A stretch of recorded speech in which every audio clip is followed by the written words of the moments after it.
This program features live coverage of an African safari and may include animal kills and carcasses. Viewer discretion is advised. Good morning and welcome to what looks like a very ominous morning indeed. It is a fairly unpleasant morning, I would say. And hopefully things will clear up a little bit. This is Wild Earth Dawn Safari.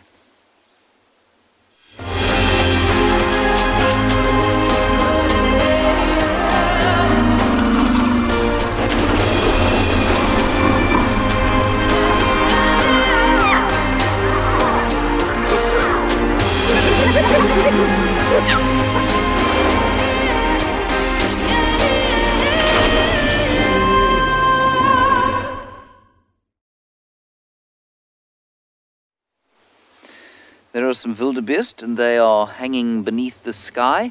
Well, I don't think they're hanging. I suppose they are, depending on the kind of language you speak, but they're sort of sitting beneath this grey and miserable sky. It's quite interesting for a little while to have sky like this, I suppose, in the middle of winter, but we'd normally associate this with the front in the summer. My name is James Hendry. On camera today, making his world premiere, is Dino. That is Dino's thumb. And we're looking here at some wildebeest. Please ask any questions that you would like to using the hashtag WildEarth on Twitter. Alternatively, you can use the chat stream on YouTube or Twitch. And if you're a youngster and wish to get hold of us and be heard through the noise, questions@wildearth.tv, kidsquestions@wildearth.tv is what you should use. So, this storm blew up, I think, at Pinder yesterday. It was blowing already, and it's now come up into the northern reaches of the country. And there was a little bit of rain last night, and by rain I mean a few drops. There have been a few drops this morning. There are still a few drops now. I don't think we're in for much of a deluge, but we are in for an interesting morning of game viewing, because the light is going to be very different from what it normally is here in the winter. Let's now go down to Pinder and find out if the front has passed there or if it is still blanketing northern Maputoland as well. Welcome to and beyond Pinder Private Game Reserve. We've just come out from the lodge this morning and we found 2 lionesses. Sorry, my name is Damon, everybody. Behind the camera we've got Marcel. This is very exciting. Listen to the monkey's alarm calling. These lionesses have pinned a herd of impala up against the side of the lodge. And, oh, there's just carnage. There's impala's alarm calling, monkey's alarm calling. But obviously impala's being very fast and nimble. Not exactly the easiest prey for a big lioness like this to try and catch. Listen to the snorting.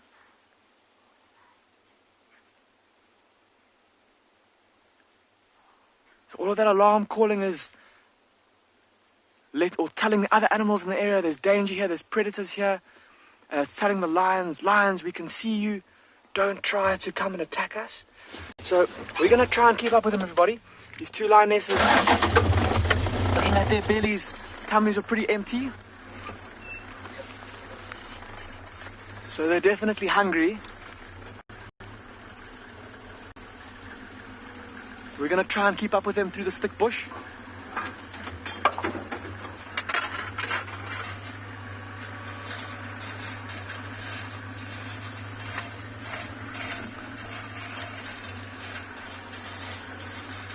There they go. The bushes up ahead. We're going to have to squeeze through some thickets here, everyone, so please mind your heads. Watch out for the overhanging branches.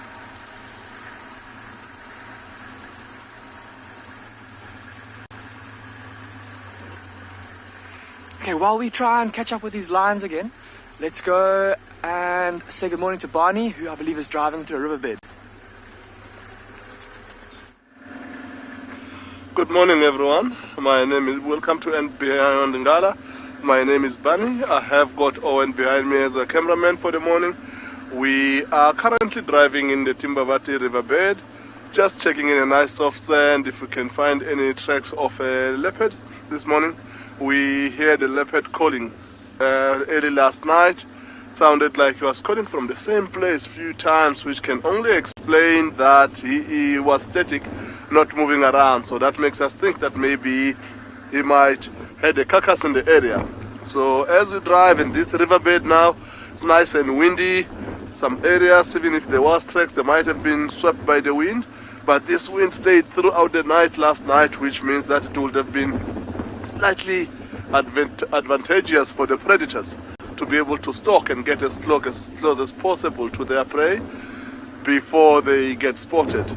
So as we drive along like that, there's a lot of big beautiful trees along this riverbed, which we're looking for tracks, but at the same time scanning to see if we can find any carcasses that maybe this leopard might have killed and put up a tree to make it safe for the hyenas. So as we cruise along with this wind still pumping, we just hoping that we will spot any fresh tracks or the leopard himself or his carcass up a tree. So right now we're just gonna keep driving in the riverbed and see what we can get for the morning.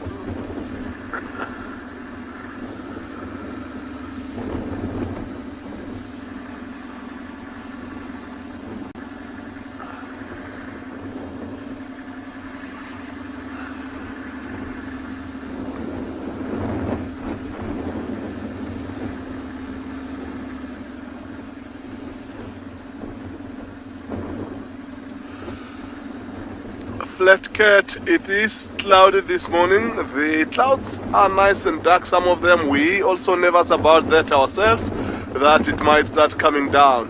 But as we drive along, it looks like it's just few patches that have got thick clouds that looks like it might rain. But we're keeping our fingers crossed. Of course, we can do with a little bit of rain being right in the middle of our winter, everything looking dry. But as you know, we are out on a game drive in an open vehicle. We'll rather prefer for it not to rain this morning while we're still out. But rain is always good. So we're not 100% sure if it's going to rain or not, but we'll take it as it comes.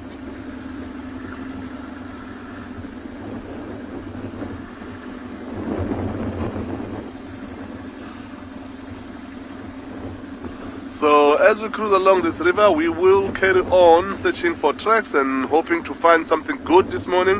While we do that, we're going to send you over to Lauren to also say good morning this morning.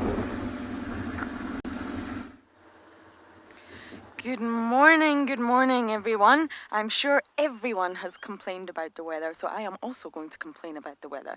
But first things first, my name is Lauren. I have Niels on camera today, and it's a very, very horrible day weather-wise.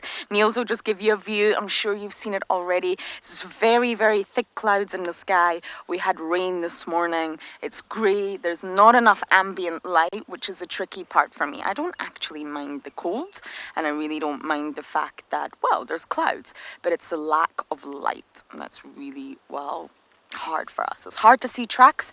It's hard to spot animals, but I think I've complained enough. We are going to the hyena den. I gave my update yesterday for you all, so I'm going to give it again just in case anyone missed it. Corky's little cub was seen yesterday, so it's there. The issue I'm having at the moment is there's no adults, so I'm not able to spend time there. I can't go and just sit and watch and wait because there seems to be no adult hyenas around, which is slightly baffling. I understand that Ribbon will spend a lot more time away from her cubs because they're older. They're well over 3 months now. But Corky, her cub is very, very small, very little. So I'm not entirely sure why we're not seeing her around the den. But that's where I'm heading, and I'm going to plan on staying as long as I can there, just popping back and forth.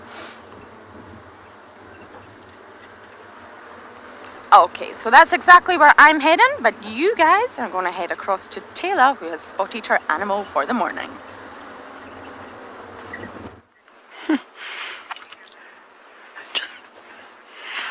Good morning and welcome to a very windy Pridelands here in Paluli Game Reserve, which is part of the Greater Kruger. We are looking at a very distant giraffe and a couple of zebra, but they've just moved out of sight, so I'll have to do a little bit of repositioning to try and get a better view of them. My name is TAYLA MCCURDY, and on camera with me, as always, is Gert, and we are really hoping to find lots of animals today in this wind because it's been horrific. Absolutely horrific. Let me reverse. I think is going to be the best option to try and get a view of these animals again. I don't blame them for hiding away. This is going to be a great day. I don't think that I can even reverse today. Very unlike me. Do tell me when you have a view. There. Where's that other one? What about the other one?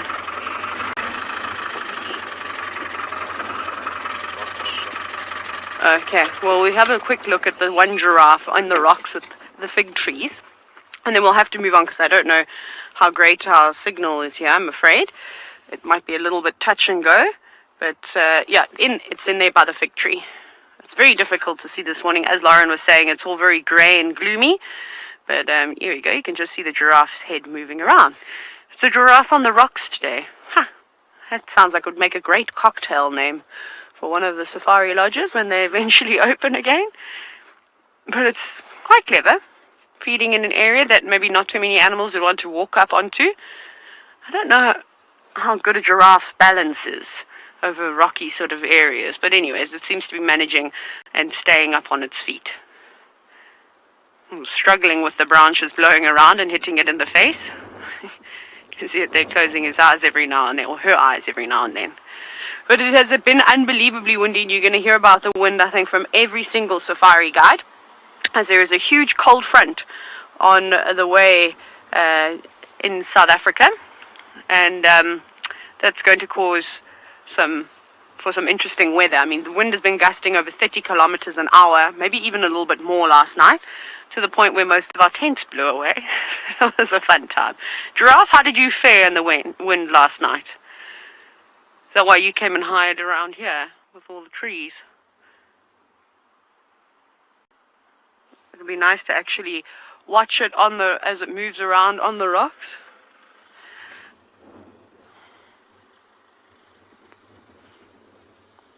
Oh, just feeding on something lower down now. But we just came to check this area. We're basically right on the boundary, as I wanted to see if the wild dogs crossed out, but I don't know if we're going to see any tracks this morning. It looks like somebody has actually come and graded all the roads. They're so smooth, and barely any footprints on the sand today. So we'll give it a bit of a scratch and see if we can't find the wild dogs. There's a pan with some water in here, so that's what we're hoping they're going to come and drink.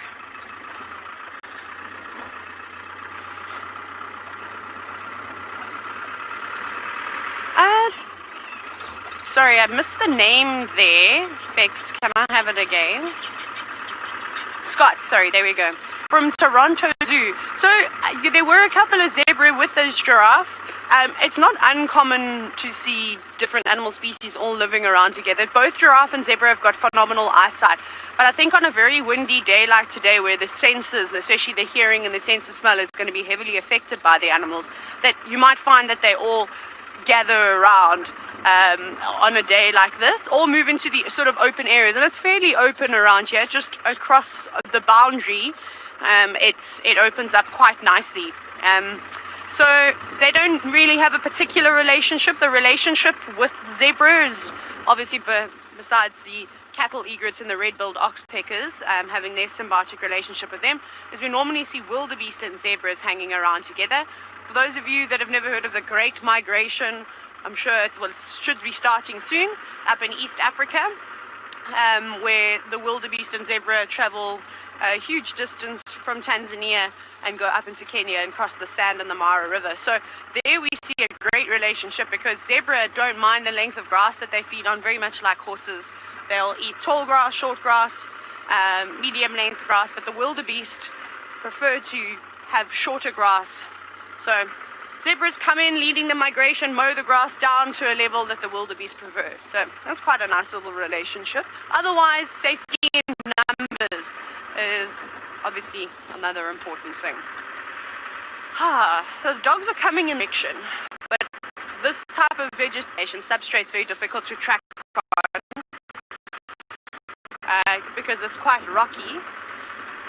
There are a few sandy patches, and maybe with 6 dogs running around we might be able to see some evidence, but I'm just looking. It's anyways. Right, we're getting around here, and hopefully those wild dogs are going to pop up somewhere. I could not be happier. I actually want to squeal, but I won't. We have Ribbon, cubbies, and a youngster. I'm not sure if it's Sutu. I'm still trying to figure out exactly who this youngster is. Genitals are out. Everybody's happy. It's not just me. Greeting ceremonies. I'm sure the cubs are absolutely overjoyed that Mama's back.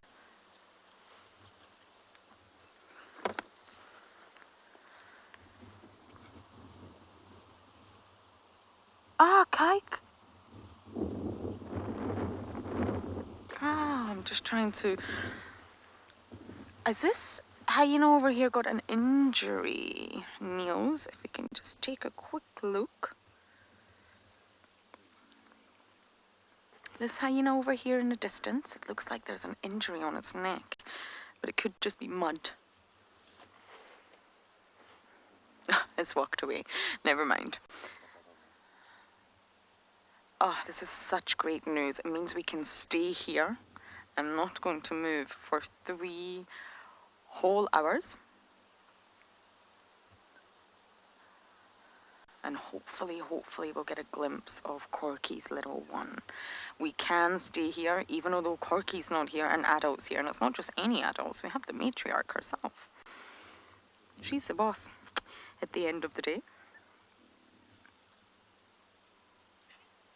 Yes, I think this is Sutu.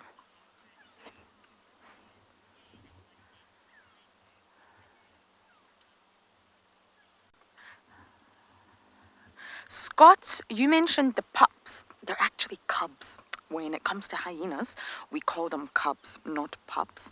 And they will move around, yes. So normally, you sort of go through a process of having a natal den. And a natal den is where the cubs are stashed alone, not meeting or integrating with any other hyena for about 4 weeks. And that's the sort of... Sorry, I think it's Kaikau we have here. We just take a look at this other hyena, and there we go. Blind in the right eye, I think that's who we have. And there's something on his neck. It could just be mud, it could be blood from a kill, or it could be an injury on the other side of his neck.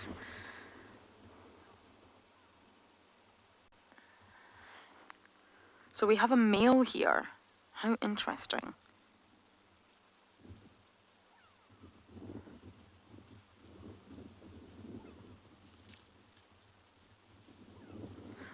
I think I said Kaika was Comet. Sorry. I haven't seen that. Ooh, you smell terrible. Yes, there's an injury right there, Niels. You see it on the hyena's neck? Or is it just blood? Scott, I'm so sorry I got distracted. I will come back to your question. I just wanted to check out this male before he disappears. So when you come back to us, I will go into full explanation for you.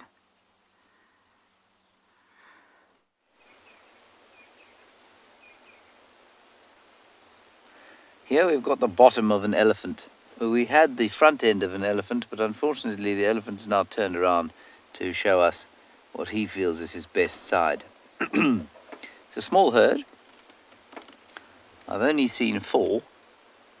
There's a large cow with a small baby, that young bull there, who we shall call Bottom, for want of a better term, and then a slightly older cow, I think, off to the front. I'm going to move forward slightly because Bottom is not being particularly confiding. Let's just move around here. We're at that nesting site where the hawk eagles and battalier and giant eagle owl have been competing for a space.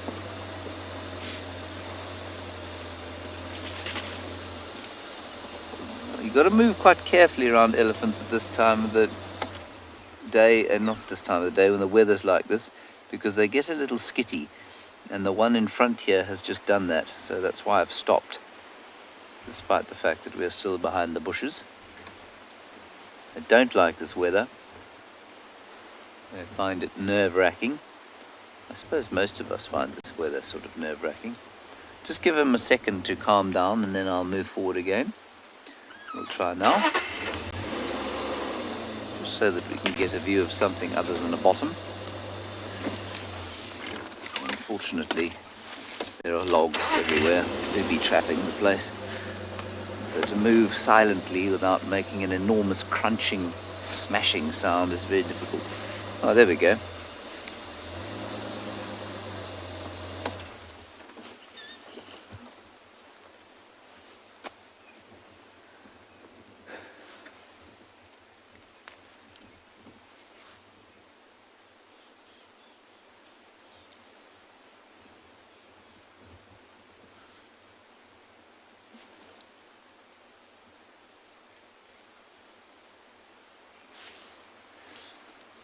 Alright, let's go back to Lauren now. Apparently the hyenas are active and moving around.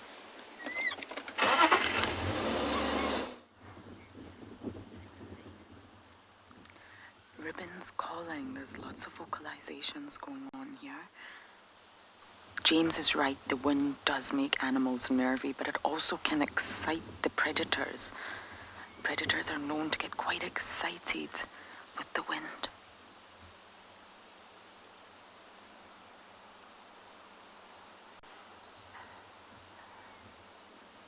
I'm so glad to stay as active, everyone. I have been coming day after day and not seeing. Morning, anyone out? Oh my goodness, that was so loud. I'm so sorry about that. So yes, Scott, going back to your question, I'm sorry. We call them cubs. And between, well, birth and 4 weeks, cubs are stashed in a natal den, and then it's very, very normal for the cubs to be moved after 4 weeks to a communal den. And this can last anywhere between 1 to 8 months that they stay at the communal den. But they will move that den. Reason being, mostly parasite load. These hyenas are my favorite animals, but they're smelly. They smell very, very bad. And the other day, these two little cubbies actually took an impala head, yes, into the den. So you can imagine there's rotten flesh and bones and all sorts of delightful things inside the den. So parasites will build up. So mom can move them. And hyenas are known to have a sort of network of dens. At the minute, we're at Philemon's dip den 3. But there's actually a 1 and a 2, and they're very close to one another. And this particular clan seem to just move between these dens, which is good for us. And they'll move back again after a while as well. They'll just sort of let the den clean out. They will also move if there's a huge threat. So say there's another predator, aka lions or leopards, that come by and cause a threat. Hyenas' mums have also been known to move the cubs during circumstances like that. So yes, they will move. But they've been at this den for quite a while, and I'm hoping they'll move back to Philemon's dip den too. That's my personal favorite one.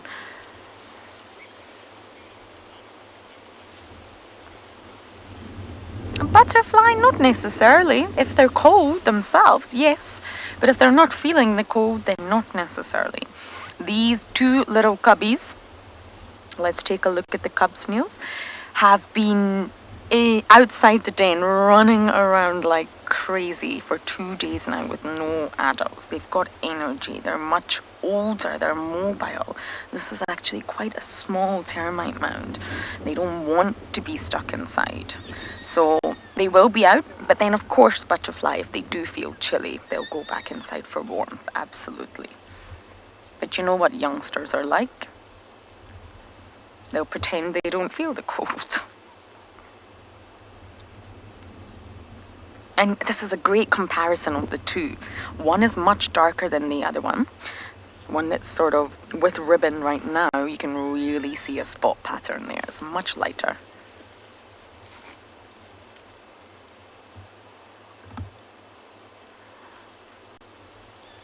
Ribbon's very alert.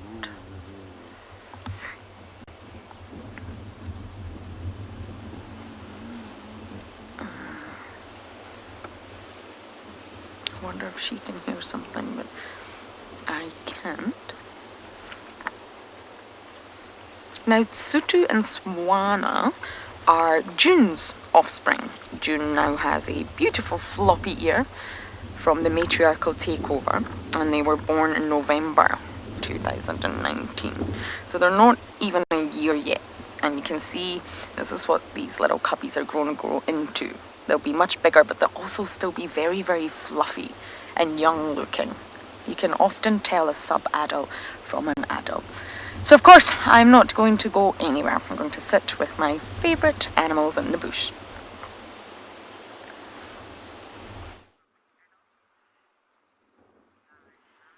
So we found the wildebeest. Actually wasn't too hard this morning. I thought we'd check all the open areas because it is so windy, as we've been saying, that most of the animals will probably move out. And here's the perfect example. There's also quite a few impala. This is the world's biggest bachelor herd of impala. No, I'm joking. It's probably not the world's biggest, but definitely the biggest one I've seen for some time. So I don't know if you can notice how short the grass is here. There's a fair bit of erosion that's also happened on here, but this was an old, I suppose, agricultural area where they were growing some sort of a crop, whether it was maize or, I don't really know, spinach. I'm not really sure, because remember this, where Pridelands is, it did used to be a farm at one point, and it was probably sustaining the small community of people that were living here. So that's where these wildebeest are grazing. They're quite happy to do this, because it is nice and short.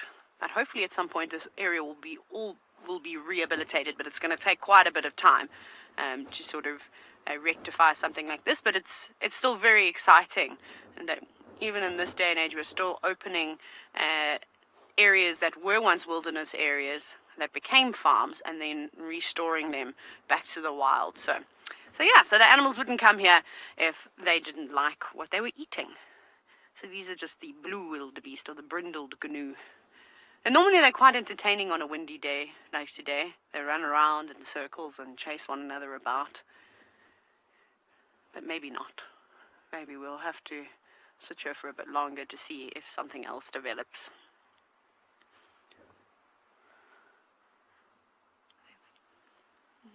Trying to see them, I'm sure. No, 1, 2, 3. Oh, they're still the 3 calves.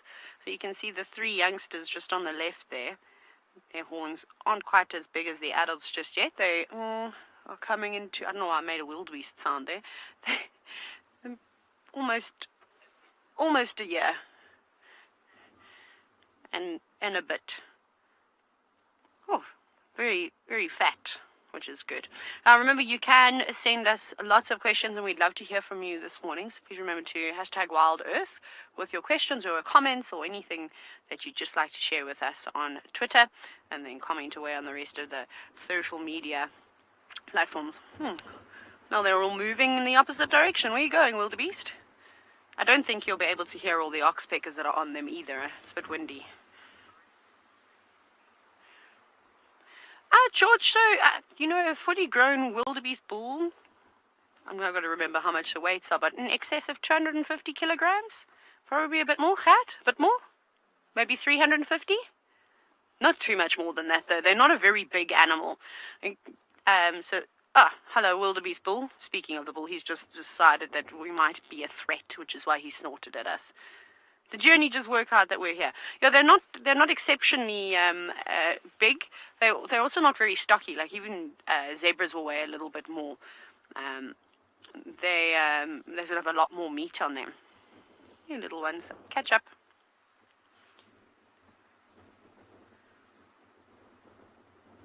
I wonder where they're going to go. Now they seem to be moving off towards a thicketed area. Maybe they don't trust us. I don't blame them. Oh no, heads back down on the ground, just moving to a new area to feed. That was quite interesting how they all took the same amount of steps forward and then put their heads down at the same time. Synchronized eating. This is what I live for. Some very big impala rams though. You can see they've also put on condition after the rat. They were looking a bit scraggly. very thin and had lost quite a bit of muscle, but they've also plumped up nicely. Like, every time I see these animals, I'm so impressed that, you know, in the middle of winter, but the animals are really in good condition this year. We have had a good amount of rain. But let's see what happens. We're gonna get, if we get late rain, then we're going to be in trouble. So let's hope it's on time this year. Okay, we're going to carry on driving to see what else we can find, because, well, yes, we'll find other things. Hopefully, I'd like to, like I said, find wild dogs or a leopard or a lion of sorts. We're going to try our luck. I think we'll go down towards Leopard Dam, will be our first bet, and then we'll head into the west where it's quite sheltered. And maybe the herd of elephants will be around too. Oh, that's a big bump. But nothing else on the open area. It's very quiet. Ooh.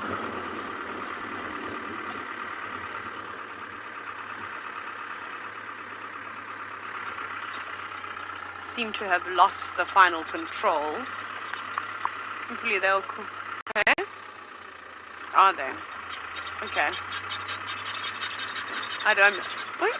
Some red-billed quailias just flying overhead. I'm surprised that any of the birds are actually brave enough to fly in this wind. Oh, we did see a trumpeter hornbill this morning. Very briefly. It was struggling, though, to fly. Yes, Gert, what did you say?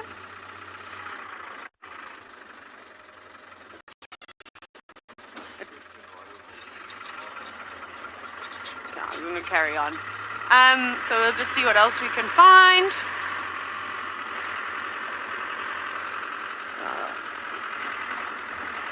Maybe some baboons or vervet monkeys up in the trees. They normally like to sit here and sun themselves, but there's no sun today for them to warm up.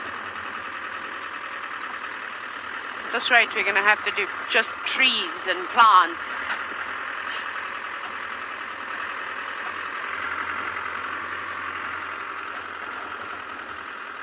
Okay, go down this road. Maybe Marula Lane will be the place to be. Can't hear you. Cool. Right, we'll carry on and see what else we can find. I'm going to send you back across to Chuma to see what's happening with the hyena.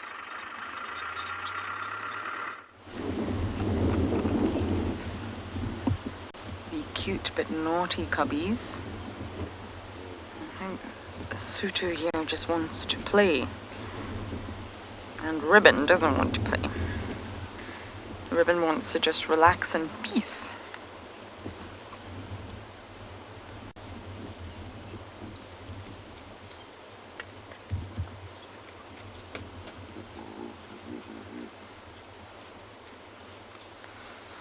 Oh, look at that. I always find it really peaceful to watch cubs with their mum.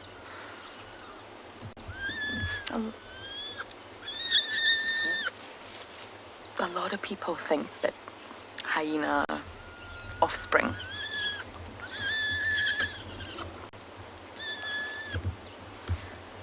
sorry, I keep hearing noises and I keep trying to concentrate on what those noises are. I apologize. I don't know if it's just a wind howling or not. I'm also confused. Yes, a lot of people think that hyena offspring are called puppies, but they're not part of the Canidae family. Now, the Canidae family includes 34 species, including the African wild dog and the Ethiopian wolf, and therefore that's when Canidaes would be called puppies, because they're part of the dog family or the wolf family, but hyenas are not. They're part of their own little family called the Hyaenidae. And that includes spotted hyenas, brown hyenas, striped hyenas, and the aardwolf. All part of the order Carnivora, flesh devourers. I think it's glad we say carnivora rather than flesh devourers.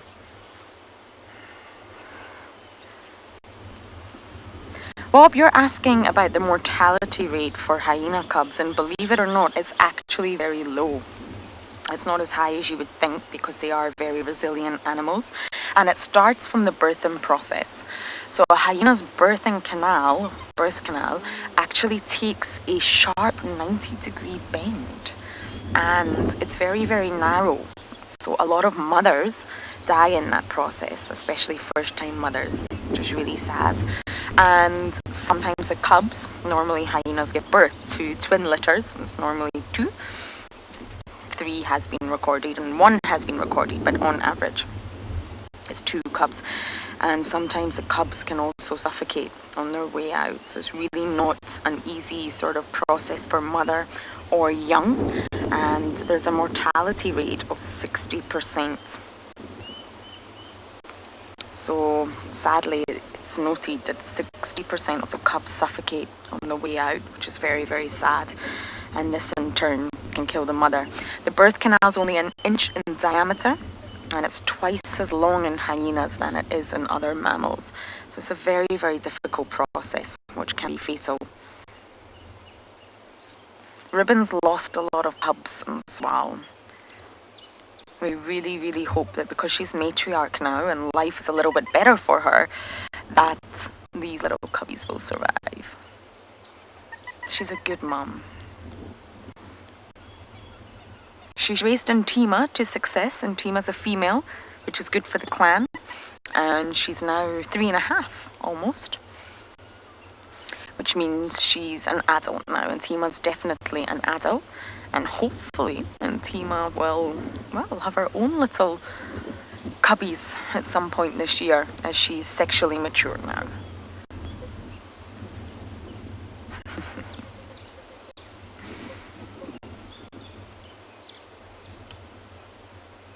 They look full. These hyenas have had a good meal. And the reason we always see them snoozing is because they are primarily nocturnal. Hyenas are very active during the night. Trust me, Swazi visited my room about 4 times last night.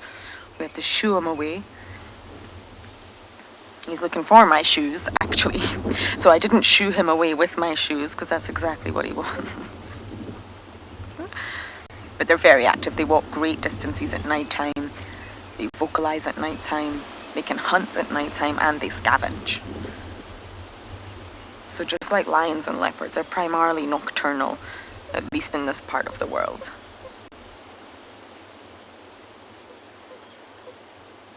And Rib Rubs has been very trusting of us throughout the whole process of becoming a mother again. Cubs are very habituated to vehicles. The habituation process started very young for these 2.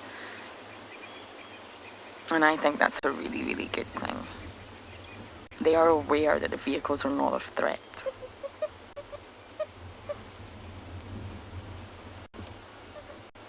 I'm keeping my eye on the den entrance, because I think the cub from yesterday just popped his head up for not that long. So I really hope this morning's going to be the morning that you're going to get to meet Corky's little one.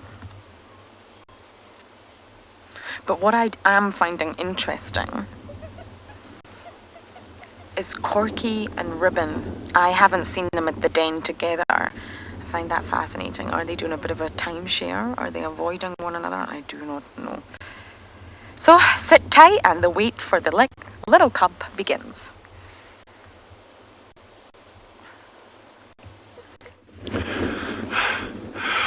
Good morning from an amazing morning out here. I missed everyone yesterday. Jandra and I both missed you.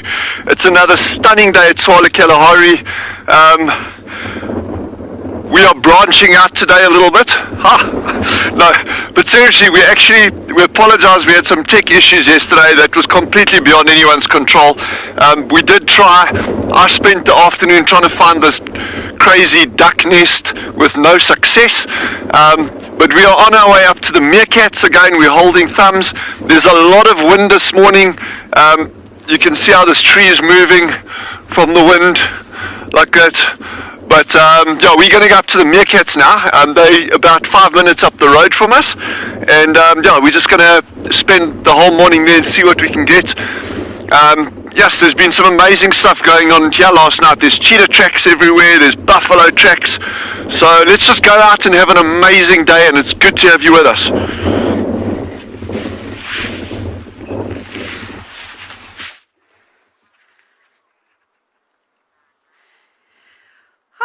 Well, our luck track is changing, which is really good.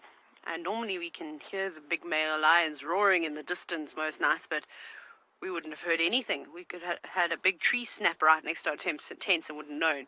So these lions have snuck onto Pridelands. I think that they've come from Jajani side, because was it not last night, the night before, I heard rumblings in the distance, and they sounded like they were getting closer and closer. So these are the two big male lions that we have seen. Perhaps you remember a few weeks ago we had two younger male lions kill a buffalo, and they fed on it for a few days, and then another two big males pushed on in, and then they chased them sort of off. So these are the two big boys. Now, I've been chatting to a few people, and no one is really... We have some ideas who we think these male lions could be. So I'm going to feed you the information, but we're still working on it. I only managed to get photos of one of them, and then when we were in that sighting when they were feeding on the buffalo, I didn't get other pictures to compare. But we think that they are the Masangulo male lions, which have come from the sort of Timbavati side of things. I think they were first sighted at King's Camp a few years ago when they were very young, and now they've sort of pushed in from the east and come further west. We suspect, but we still need to confirm 100%. And I think it was I was missing pictures of this male. I don't know. I have to just go back and look through my my albums again to see if I can find those pictures, just so that I can compare them from when they were little. Obviously, they've got a lot more scars on their faces now as they've aged, but they are beautiful big boys, though. They are lovely. But just sitting in the grass. I actually looked over the side of my door because I was looking at some tracks on the ground, and they were leopard tracks, but very windblown. And then I looked over to my left, and I just saw one of their heads popping up all of a sudden, looking at us. Because if they were laying flat like they are now, we wouldn't have seen them from the road, because the grass is a little bit too tall. So I'm very thankful that there were leopard tracks for that moment. It's nice to see them, though. We don't often get to see the male lions, as they've traveled quite a big area. Look at that, how they completely blend in. If those were lionesses, oh my goodness, you wouldn't even see them. It's that big mane that gives them away. But also still very wary, looking around every now and then. So I don't know which direction they've come in from. I didn't see their tracks. They could have even popped on yesterday afternoon, but we were down in the south chasing after wild dogs, and we didn't really get an opportunity to check up here in this northwestern corner. So it is quite possible that they've come on before. But with this lion, he's got very tatty ears, and you can see his left ear has actually got quite a big nick missing. Just trying to see how I've very sort of fly-bitten ears. And then that mohawk stripe, which is quite cool. But you can see that with lots of lions, so I don't know if we should use that necessarily as an ID feature, but definitely that notch out of his ear. Why are you so filthy? I wonder if they've eaten something. I can't see if their bellies are full now, but they've just got all sorts of muck on their chins. Doesn't look like they've spent too much time looking after themselves. Very patchy on the face too.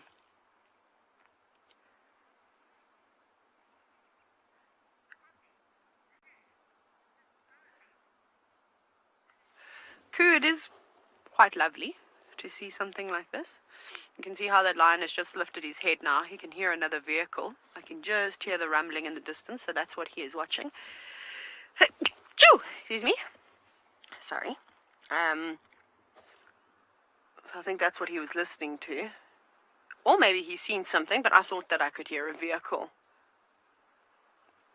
Just in the distance. What's caught your attention?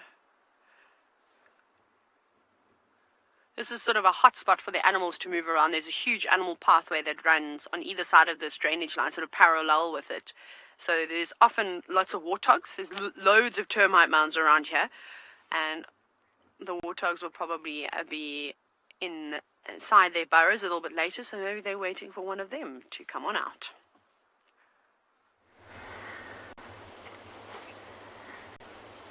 We have just witnessed the most incredible behavior.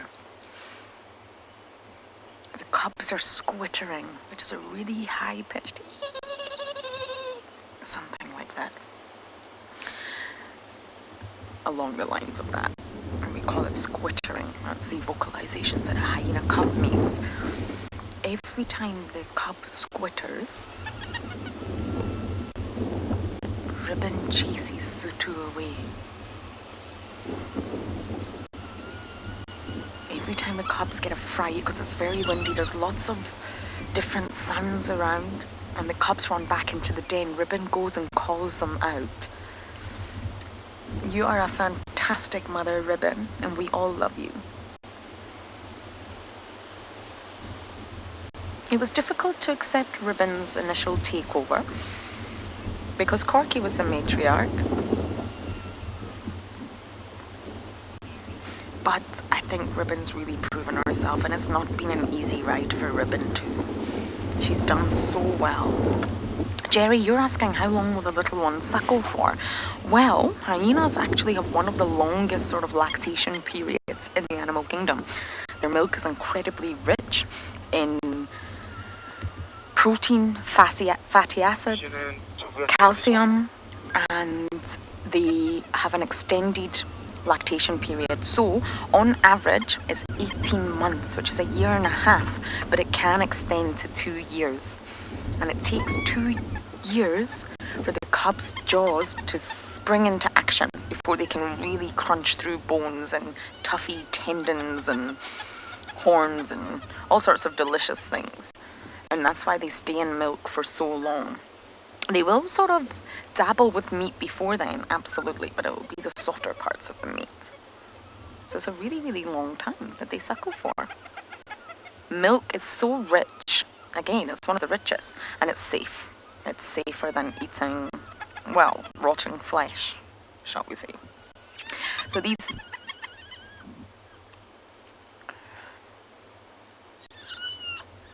Can you hear that?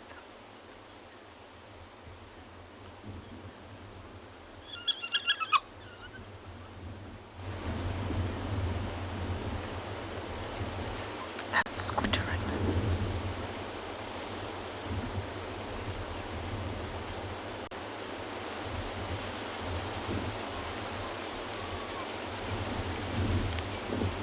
It's funny that we don't see June around the den.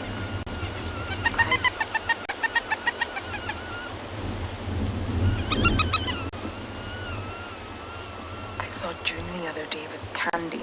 Yes, that was an unlikely encounter.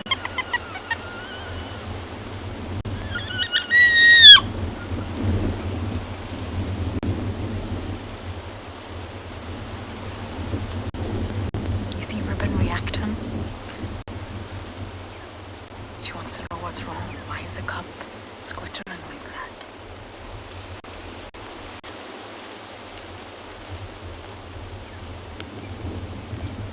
I don't think Ribbon knows that when she's not there, the cubs are out and about.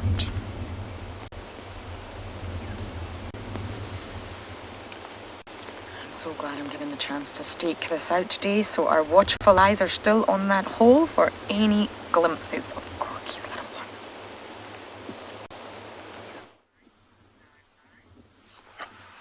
Yeah, so the weather has been playing up this morning, as indicated earlier with the clouds for when we spoke to Flatcat. So it drizzled a little bit. We're on the way back to camp, and it stops, and we're back out again. And we come across this beautiful head of impala that every single one of them put their heads down and they're feeding, and they're trying to feed quite fast. So it looks like with all the wind and everything, they might have not even managed to do anything most of the night last night, just standing in guard and just making sure that they keep themselves alive. Right now, some of them are starting to walk around. You can see their coat looks slightly darker than they usually are in a nice hot day. They are feeling a little bit cold. They're moving across towards a much better open area where they will be able to see things coming from far.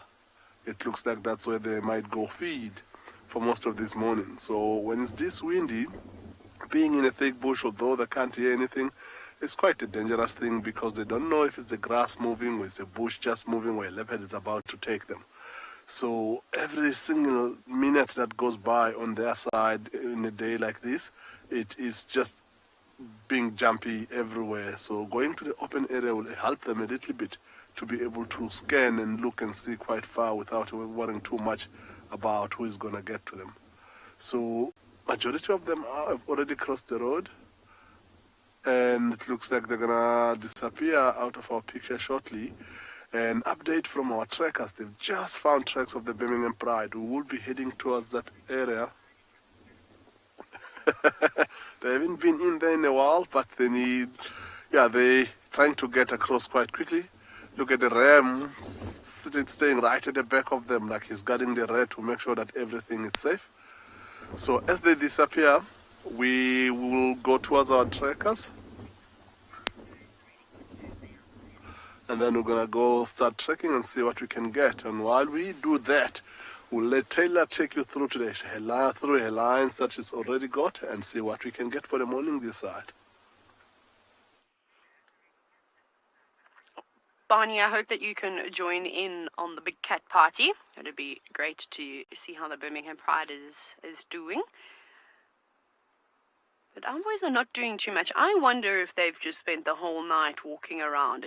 Obviously, with the wind that came up and all the clouds that blew on over, it created almost ideal hunting conditions for these lions. I wonder if they maybe caught something small, or that's what they've been doing. They've been patrolling and then also looking for something to eat, which would explain why their eyes are growing so heavy this morning. Because it's also still really, really good opportunity for them to move around and try and catch something. And I know that these boys are notorious buffalo killers. You can imagine for two really large lions like this, it would be important that they get a decent meal. But again, I don't blame them. I don't particularly enjoy the wind, and I don't think lions do too. Every time you see lions and it is windy, they look very upset, and they almost have the look of a hornbill, you know, just annoyed with everything, and then they put their heads down as they have done in the tall grass. But we'll probably sit here for a little bit longer to see if they do decide to get up. If the sun does break through the clouds, I don't think it's going to be extremely hot today. I'm not sure what the temperature is going to get to, but I can't imagine more than about 20 or 22 degrees Celsius. They won't need to move far. There's nice trees just behind them that they can tuck themselves under.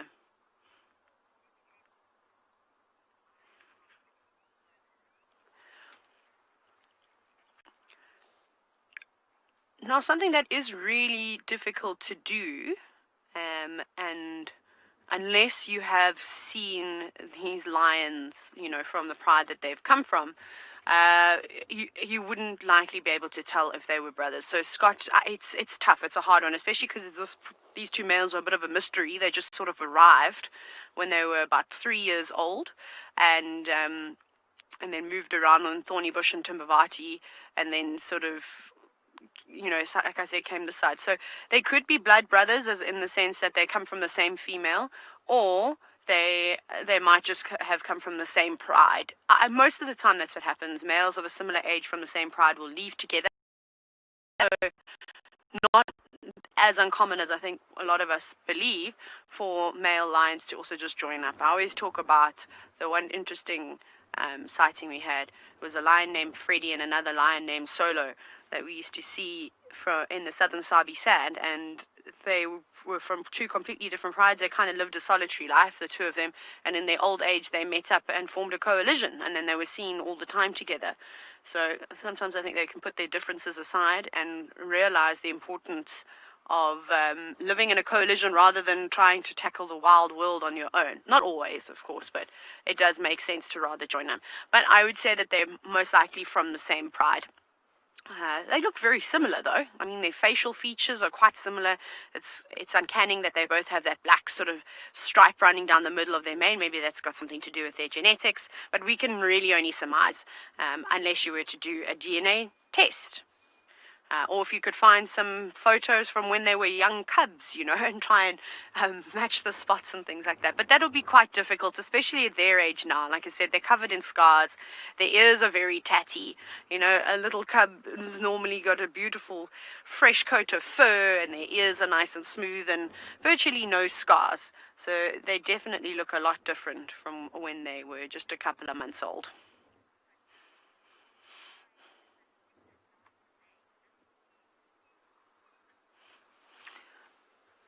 Pranav, they did a really interesting study quite a few years ago now. I remember watching this documentary when I was a kid where they put out like robotic, or were they robotic? They were just lions, and one had a light mane and one had a dark mane. And the females responded much better to the male with a dark mane. So, you know, it has been suggested that normally males with darker mane carry superior genetics, and that seems to be more attractive to the females. So these boys have got nice manes. This is quite typical for lions of this area. Obviously, if you go up into the Kalahari, where Dylan is, they're notorious for having the big black maned Kalahari lions, which typically have that dark mane genetic, and they get spectacular manes as well. So out here, you know, you will see some darkening of the mane, which is a good sign, you know, of maturity and I suppose good genetics, but that doesn't mean that the lion is going to be successful. Having a big black mane doesn't make the lion a good fighter. And you know, I think that also comes down to a lion's success. You know, I've seen some lions in Zambia with almost no manes, but you know, real street lions, if you could call them that. They're used to living the rough life, and we're just, like I say, just really good fighters and taking on other male lions. And I think there's a lot of different things that you need to put together in order to for a lion to be successful, not just necessarily the color of their mane. It might mean that the girls prefer you and you might win the pride over a little easier. But whenever you have a pride takeover, so if new male lions come into an area and chase off the existing boys, the females don't just accept them straight away. Every one of us, every safari guide at some point in their career has witnessed lionesses tactfully trying to avoid male lions, and I saw it a lot. I think I've spoken about this a few times, again in the Southern Sabi Sand, with a pride called the Southern Pride. And the four-ways males are beautiful male lions that the Southern Pride just absolutely adored. And they spent a lot of time together. Whenever the males called, often the females responded, and they would, you know, meet up with one another. And then the Charleston males, some of you may have seen pictures of one of the lions. He had his canine dangling out of his mouth. When they came in, the Southern Pride, I'm not even joking, would avoid those males to the point where those males would just be 50 or 60 meters away from them and circling and trying to figure out where they went. And you literally see those lionesses tiptoeing, desperately trying to get out of the area. And it wasn't even necessarily that they had young cubs. There was one female that had young cubs, but she was still out, you know, off and kept them in a den somewhere, away from the pride. And the other cubs were old enough that they, you know, weren't going to be killed by the new males. So that was really funny. And it took a few months for the Southern Pride to settle in. So these types of things typically do happen on a regular basis. So I haven't seen the interaction of this pride with the Pride Alliance that is seen here. We haven't really figured out the pride dynamics just yet.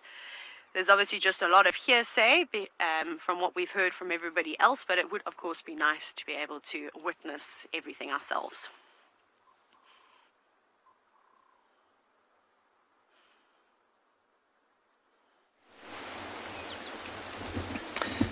We have come onto Chitwa, which is the reserve to the south and east of Djuma, and we have found some waterbuck, which are standing upon Chitwa Dam wall, surveying the area.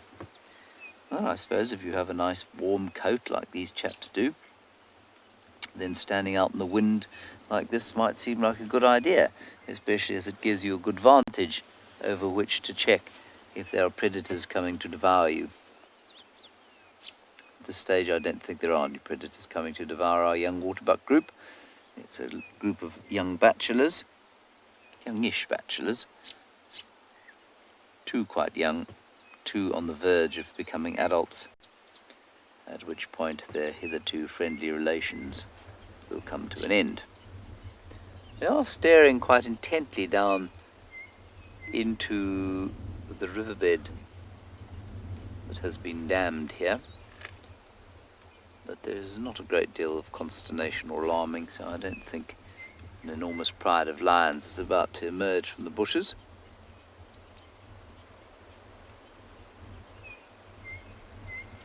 Those birds you can hear in the background are the chin-spot batises.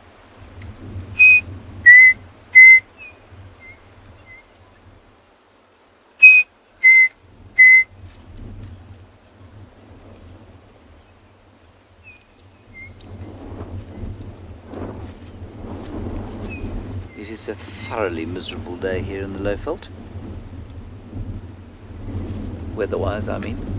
I don't feel miserable, it's just weather-wise it's pretty miserable.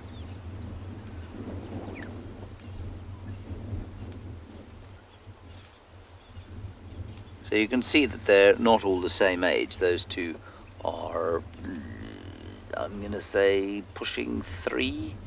The other two are probably...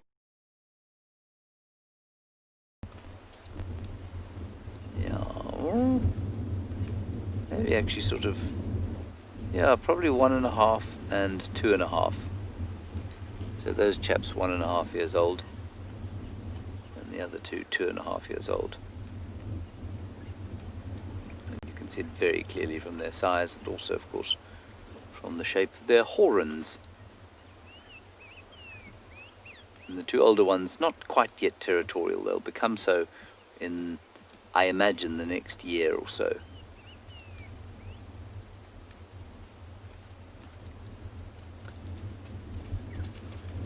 In for a bit of show jumping here. They're heading towards the lodge fence. We're at the Chitwa Lodge. Quite interesting to see if they're able to jump like the Nyalas. There are some waterbuck inside the fence. Let's see what happens here. Here we go.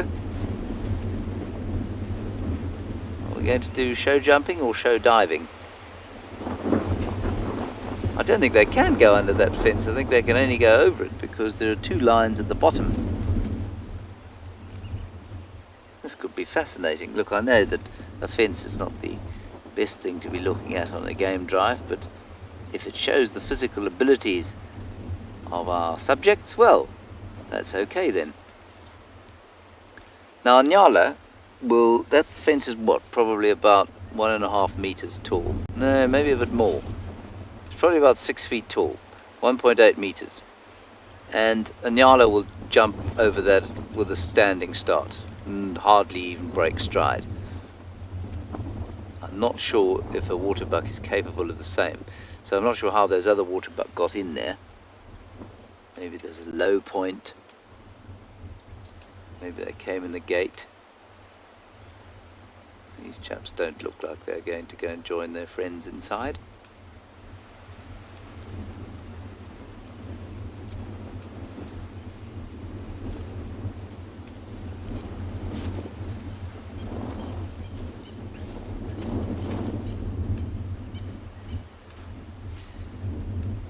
Neither, I'm not sure if I would describe their horns as fluted, but all of the antelope, if I'm understanding you correctly, have got those rims to their horns. So they've all got horns that have those concentric circles around them. It's just the way the keratin grows, and I think the reason for it, oh, there's a little bit of a jump. The keratin grows like that probably as a result of, not as a result of, but in order to help them almost grip when they're fighting. So when they have a go at each other, they can get hold of each other and it helps the horns lock and they can move their opponents around. I imagine that's why they've got those concentric rings on them. And if you look at something like an oryx, if I'm not mistaken, those concentric rings are much less pronounced because they use their horns as a weapon, largely. Right, so no show jumping here. We'll continue and see what else there is on offer in Chitwa.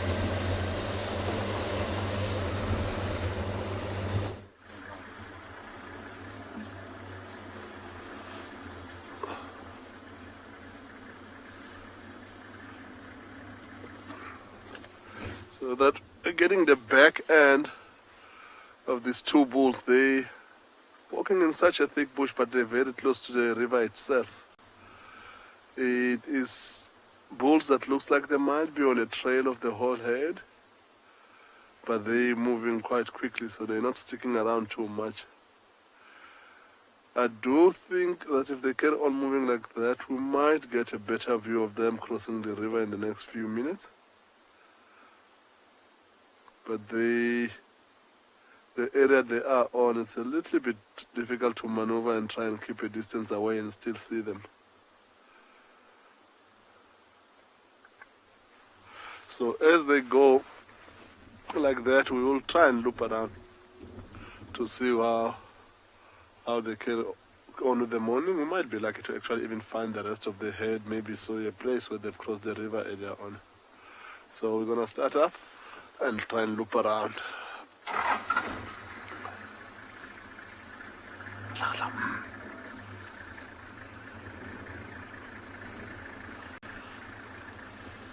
So yeah, as we drive around, try to find these elephants again, we're gonna send you over to go enjoy those hyenas, that baby hyenas that are playing around this morning.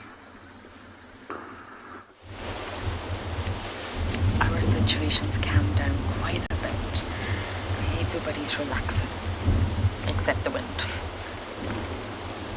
Now, I said 2019 for Sutu. Sorry, I meant 2018.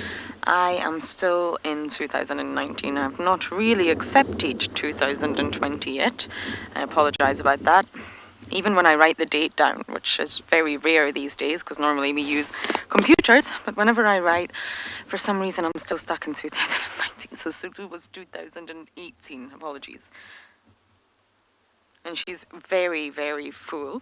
We'll just take a look at little Sutu over here. She's snoozing. She's keeping distance though, which is a sign of respect for Ribbon. And look at that full, fluffy tummy.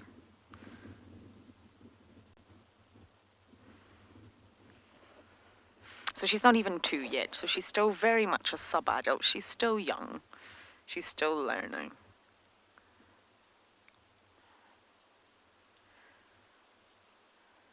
The clan is only 5 adult females strong. It's a very, very small clan. You have Ribrobs at the top, the matriarch, and then her daughter and Tima will be very, very close under her. I believe that Heart could be next, but we've not seen Heart in a while. There's also some thoughts that Heart maybe had a litter of her own, and we really, really don't know that. That's speculation. And then there's June and Corky. Those 2 females are the ones that I'm slightly confused about. Corky's clearly got a little cub in this den, and she must come here. There's no way she can't, really. And June, I don't know. I'd really love to see all 5 adult females here. They need each other. Although there's a hierarchy, they do need one another. 5 adult females is not a lot for a clan. A very, very small clan, especially compared to the likes of the North Clan and the Masai Mara.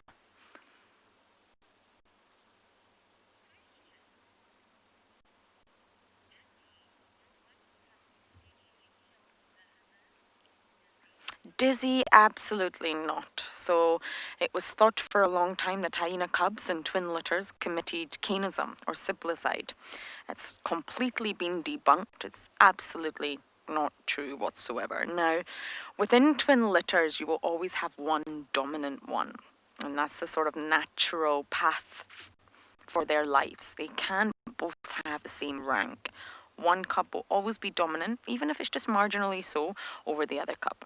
And what that can mean is it can be stronger, it can be bigger, and it may always get the sort of first access, first dibs to milk, or will maybe only get the sort of available nipple according to mom's position.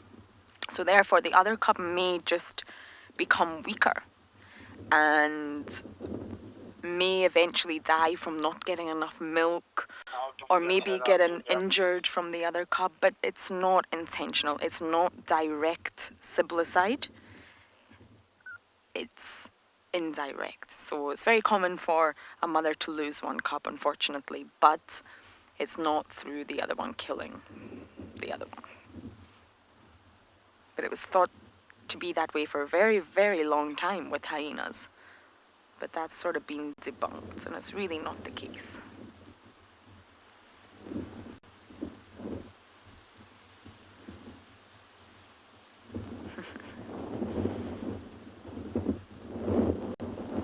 Can you hear the wind is howling? This is a perfect day for predators, it really is.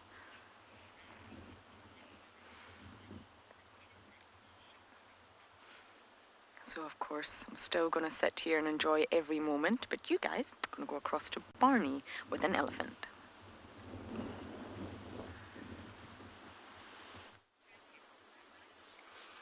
Yo, look at this bull here.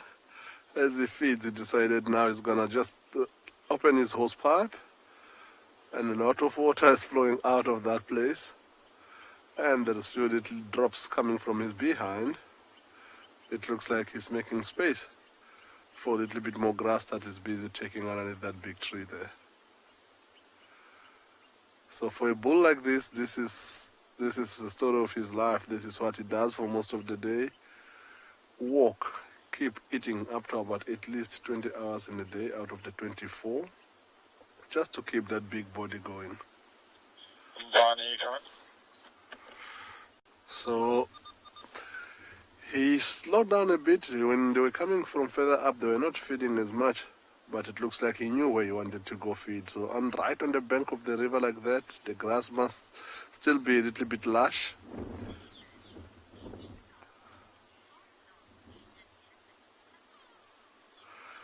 It's got elephant tusks. The biggest elephant tusk ever recorded was about 1.8 meters, and it was about maybe 68 kilograms heavier. But that was one of the 7 magnificent 7 elephants that used to be found in the Kruger Park back in the day. So each and every elephant, the tusk is, you can't tell the age or anything like that, it is genetic.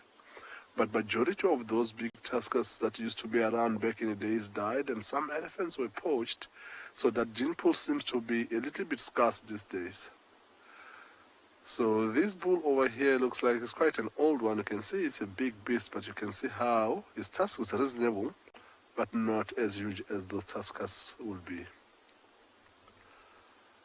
See how when he grips that grass, before it goes into his mouth, how he's shaking it and hitting it against his own body, just to make sure that he gets rid of the sand before it goes into his mouth. Because should he not do that, that sand is hard. When he chews, it will grind his teeth, and that in a way will shorten his lifespan. For in case you doubted me when I said this is an elephant bull, he just decided to prove the point. Get there.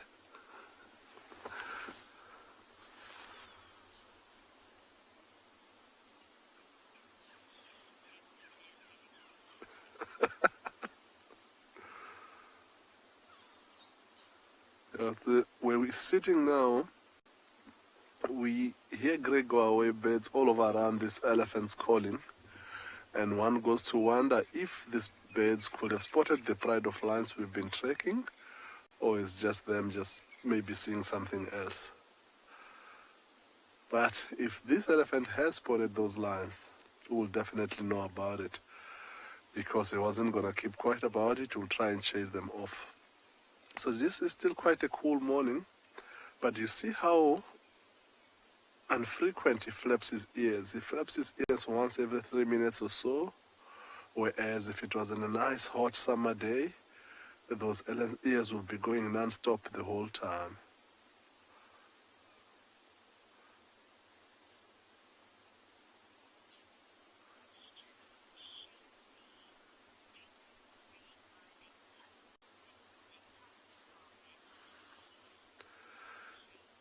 So Shenzi, they get a pair for life as far as the tusks are concerned. The other bull is going to come into the picture now. So if a tusk gets broken, and become shorter than the other one, it will still grow, but it's not going to grow back to the full length of where it was before. So it is teeth in a way, but similar thing to us.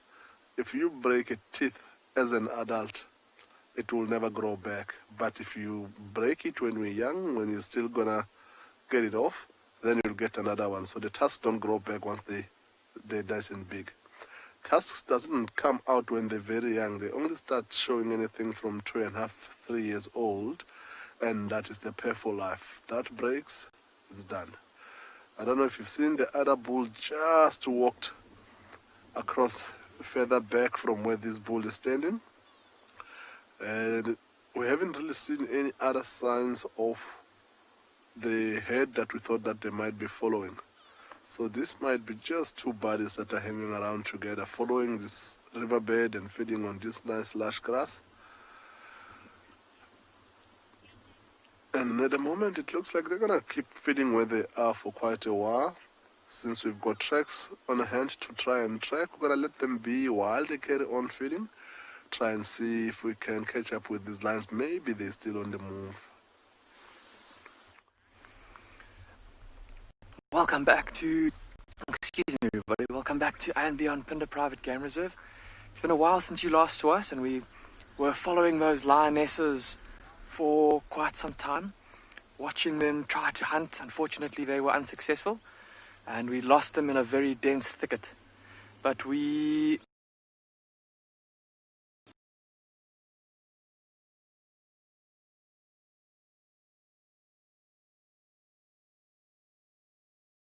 yesterday, for those of you that watched, and I believe that this is the first time that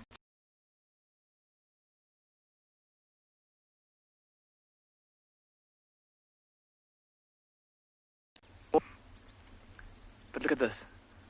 Mom and her two youngsters sitting out in this open clearing, warming up in the morning light. It was terribly windy last night. Would have been very chilly, so these three cheetah will have been huddled together for warmth. And now that the sun is up, they're all sunbathing a little bit, warming up for a bit, and looking at their tummies. They all look pretty full. Seems that they have eaten, and Dumi did say that yesterday they did look like they had some food. So I don't think hunting is going to be on the agenda for this mother cheetah. But what we're hoping is that while it's nice and cool, once these cubs are a little bit warmed up, that they maybe start to play with each other. Play with mum, chasing each other around, practicing their hunting skills on each other and on them and on their poor mum. Look at how beautiful she is though, sitting looking into the morning light. And ever vigilant. So just before you guys joined us, we'd been sitting here quietly, and we could hear in the distance some alarm calls. First it sounded like wildebeest, and then we heard an inyala, a very distinct, deep sound, like a bark. And that was followed by what from this distance sounded, to be honest, like lions fighting over something. And so we've asked our tracking vehicle to go and have a look. But when we heard that sound, it was amazing to see how all these cheetah are now sitting up. When we first found, or when we first got here, they were all lying pretty flat, like this one cub is doing on the right now. But then as soon as we heard that sound, they all sat bolt upright. Oh, look at this little female, she's stalking a bird. Look how she's lying flat. There she goes, stalking the bird. But now stretching. You can't do that. You've got to decide. Stalk or stretch. You can't do both. But she's gone back to stalking mode. Look how she's looping around. I think she's trying to get better cover. Oh, and this is fantastic. This is just what I was hoping for, everybody. Look at chasing the bird. It's a little African pipit, for those of you keeping a bird list. Hear it calling. Little brown bird called an African pipit. And a specialist of they're found in many habitats, but they often like to spend time in open areas like this open clearing. And I'm hoping that this is just the beginning now, everybody. We've seen this first little bout of play from this little brother and sister, the two little cheetah cubs. And I'm sure from here it's just going to get better and better. Look at how that little female's tail tip is twitching around. But what has she got in her mouth? It looks like she just tried to bite something and obviously not very tasteful, whatever it was.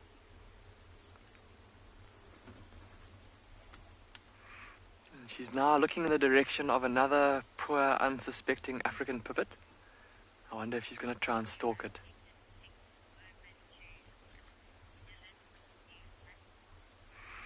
We're going to spend a bit more time with these cheetah, and we'll call you straight back if they start to play. But in the meantime, let's go and head across to Dylan at Swalu, who has a new hat to show you.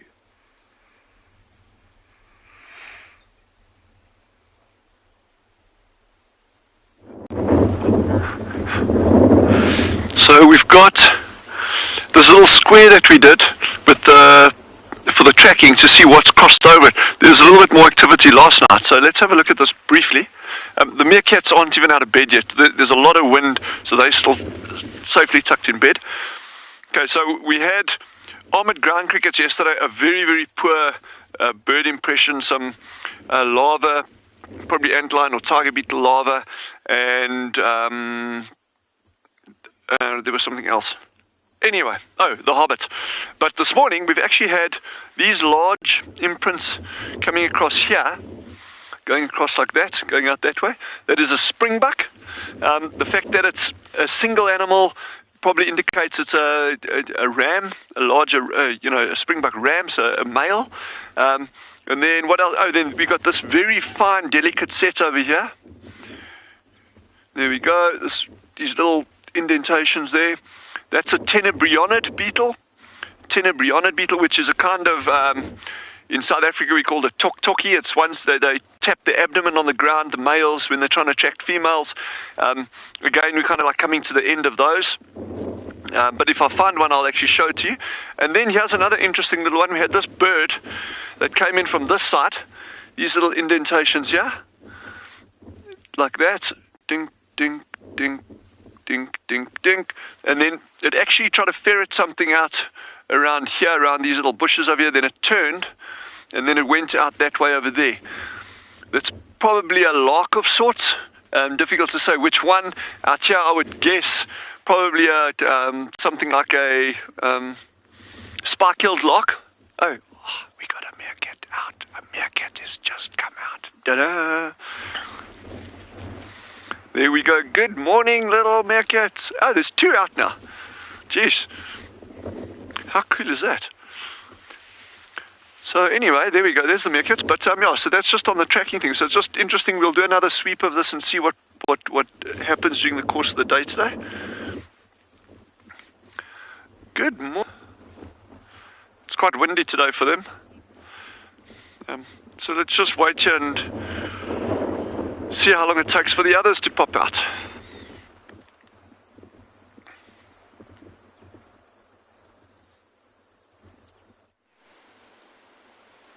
This has got to be one of the best looking giraffes I've ever seen. He has got such a gorgeous coat. Isn't there? There's something almost royal about it. It's such a deep shade of, well, what would we say? Reddish brown, I suppose. It's almost like he's been varnished. Magnificent character.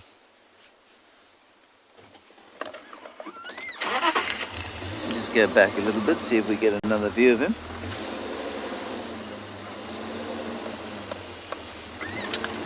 I think he'll pop out now.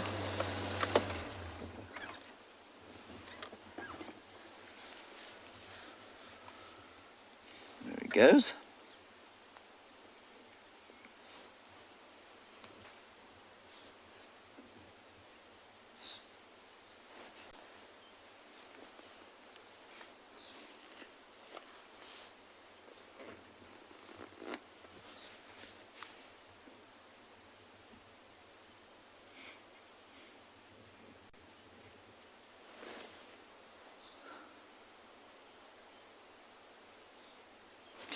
Tarantino Cindy, what a name you have.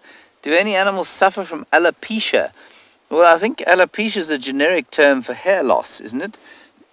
So yes, some animals suffer from alopecia. Can be caused by various things. You'll find patches of alopecia on a giraffe, caused normally by some kind of filarial parasite that lives in the skin. You might find alopecia on lions, caused by mange. So yeah, they do. As far as I'm aware, they don't suffer from the alopecia that I suffer from, which is a standard issue male pattern baldness. I'm not sure if any animals lose their hair from stress like human beings do. Probably not. But yeah, I mean, various things can cause animals to lose their hair.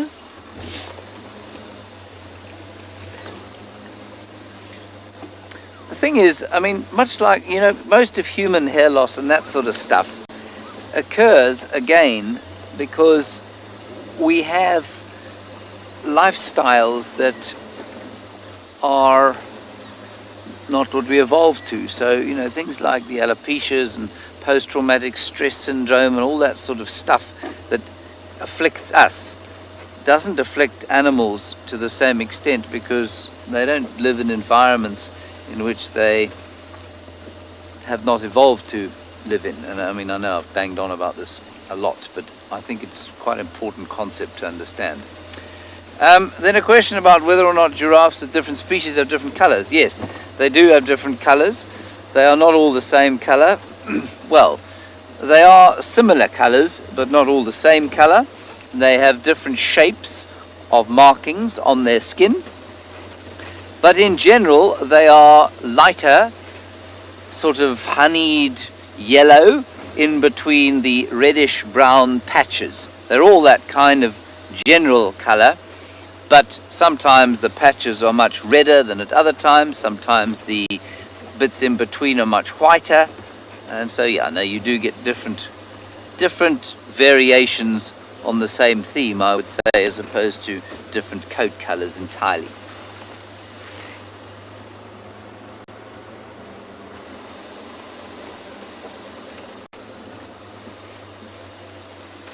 No, Shenzi, as far as we know, that darker coats are not necessarily more attractive to females. Males tend to get darker as they get older. They don't always, but they all start at a slightly different darkness. So they're not all born blonde and then, you know, die brunette. It doesn't work like that. Some of them are born very dark and they get even darker still. Some of them are born very light and they get a bit darker. I don't think that there's any evidence to suggest that darker giraffes have got a higher attractiveness to females. I could be wrong, but I've not read anything that says that. I think it's just a kind of natural variation.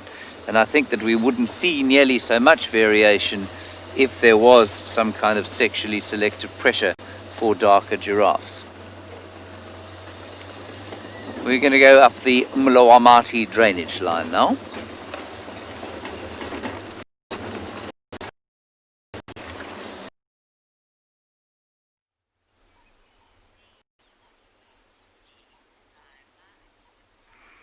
Welcome back. Our cheetah are still in pretty much the same position as you left them in when you were last with us. Two little youngsters huddled up together in the lovely warm sun and looking around. There's a herd of wildebeest just off to our right, and they have noticed the cheetah. They saw the two little cubs running around and chasing each other and playing. So it's going to be quite interesting to see what happens from here, because those wildebeest are quite big. Not really going to be an option for this mother cheetah in terms of hunting, and we've said that she's quite full, so they have nothing to fear from her. But they might be curious, they might come to investigate, they might even come to try and see what these cheetah are doing here. And I think that'll be a very interesting little interaction if they do.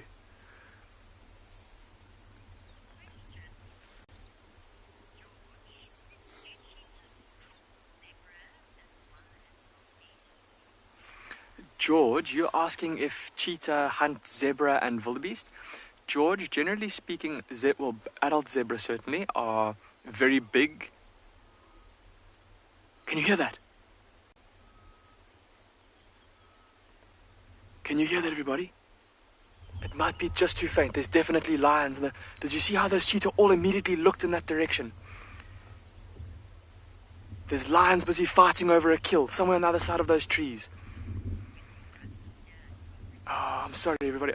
Apparently, it's just a little bit too windy for you to be able to hear, but we can definitely hear there's some commotion going on there. It sounds like lions fighting over a carcass. And amazing how attuned those cheetah are. They heard that sound, and they looked straight in that direction. Of course, this mother cheetah will want to keep her cubs as far away from those lions as possible.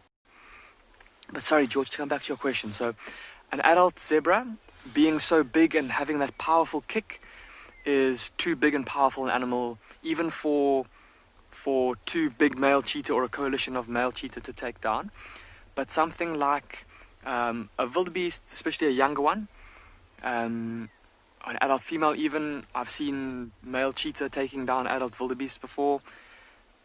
But for a single female like this, a wildebeest or an adult zebra is a bit too big.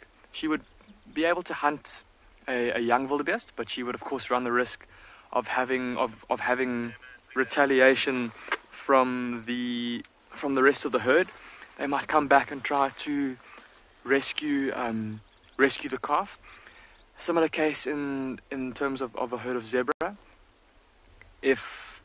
And again, I think for a single female like this, it's unlikely that you would try to hunt a zebra foal because of the risk that she runs of getting chased off by the rest of the herd as they come back to rescue it. In the case of 2 or 3 adult males, a coalition of adult males, they will hunt zebra foals. Of course, they still run the risk of getting chased off by the stallion of the herd or by the rest of the herd. So generally speaking, for a female cheetah like this, maybe young wildebeest, but unlikely zebra.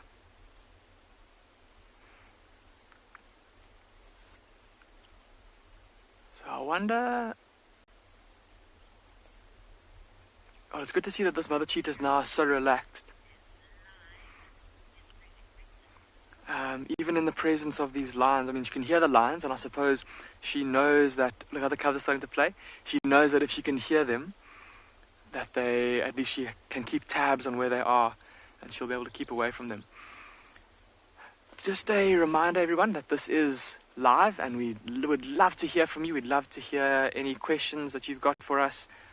If you've got any comments on these cheetah, we'd love to hear from you. Look at how now these 2 little youngsters, they're starting to wrestle with each other. They've got full bellies, they're in the open area, they're warming up, they've got mom here, so they're super relaxed. And now it's time to start playing. Come on guys, we want to see you chasing each other around.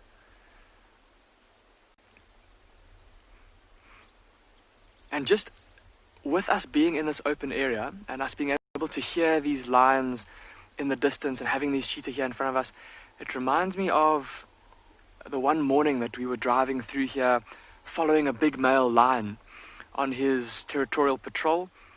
And he came into this open clearing and we were following him, and suddenly he stopped and he stared. And we followed his gaze, and to our horror we discovered that he was staring at a mother cheetah and her cub. And we immediately feared for the worst, because of course a male lion, if he were to find a cheetah, he would, out of wanting to get rid of competition, probably try to catch and kill it.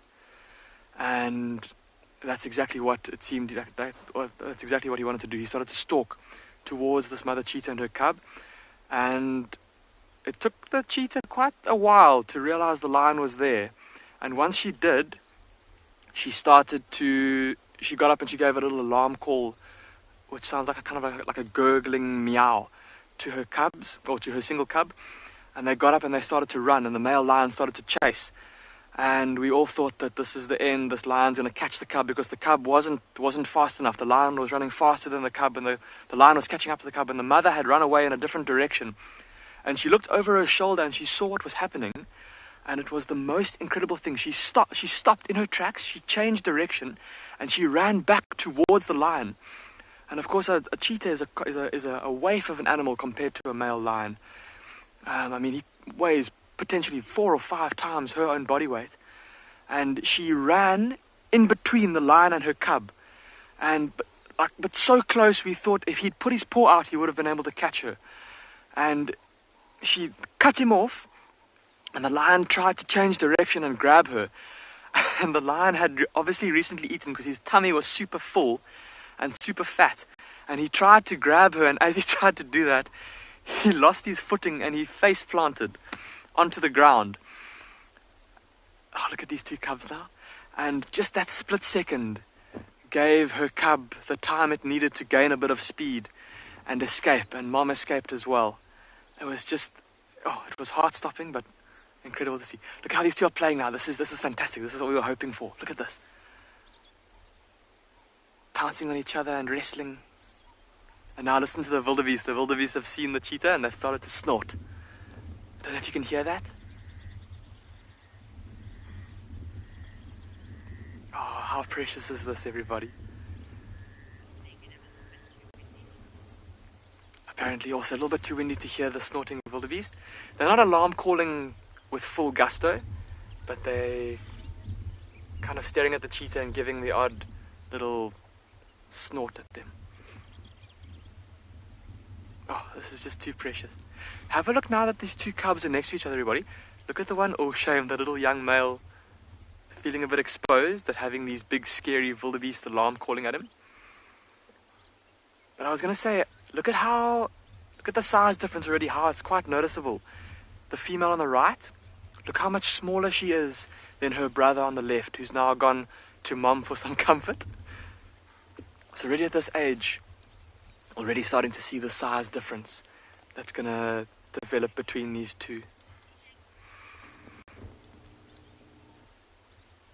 I think we're going to spend a bit more time with this cheetah. I'm hoping that the play is going to get more and more intense, and we'll see what transpires.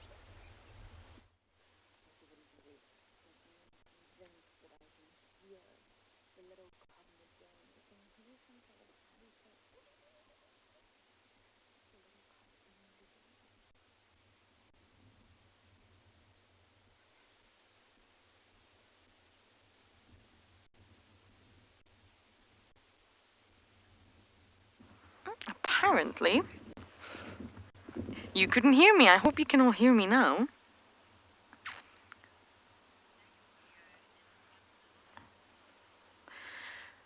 So everybody's awake here now. Everybody's playing, and we can hear high-pitched squealing coming from inside the den.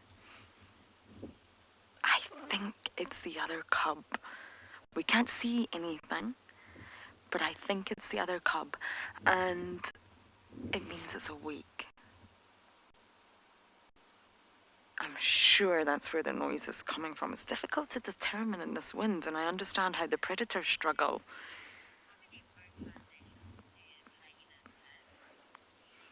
Shamesy, they have 14 different recognized vocalizations that humans can recognize anyway. 14. And each hyena can recognize each individual calls. I hope that made sense. So that means within the clan, Ribbon will be able to recognize all the clan members' calls, all 14 of them, for every single member. And that shows quite a high level of cognitive ability to be able to do that. It's how they recognize one another, it's how they communicate. And if you think of a clan like the North Clan and the Masai Mara that I mentioned earlier, that's about 90 members strong now, they can recognize each other's vocalization. So Ribbon will know if it's a member of her own clan, the Juma clan, or if it's not, it's an unrecognized individual, maybe from a neighboring enemy clan.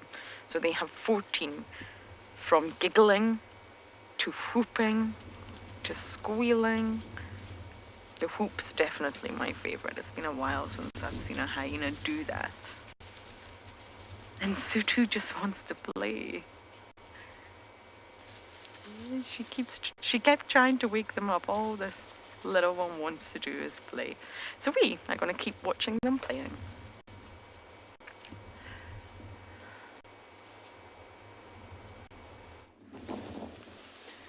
We found some more elephants here, and they seem a little bit more relaxed than the last lot. They were moving between two patches of feeding.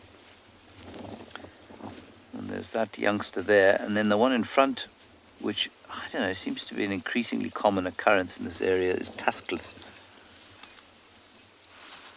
Maybe I'm just noticing it more, but I don't remember seeing that many tuskless elephants before.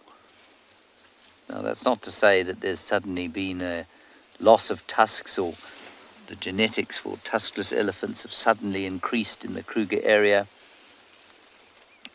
But maybe the preponderance of tuskless elephants is increasing, and youngsters that I maybe wouldn't have noticed, I don't know, 5 or 6 years ago, are now sort of around this size, and it's becoming more obvious that they are tuskless. And there are various parts of the country where there are predominantly tuskless cows, certainly in the Addo area is a good example of that. Let's move a little bit and get a closer look. George, depends on where you look at the skin. So it's thicker in some places than in other places, but in general it's probably about that thick. 2 inches, 1.5 inches, 2 inches. It's pretty thick.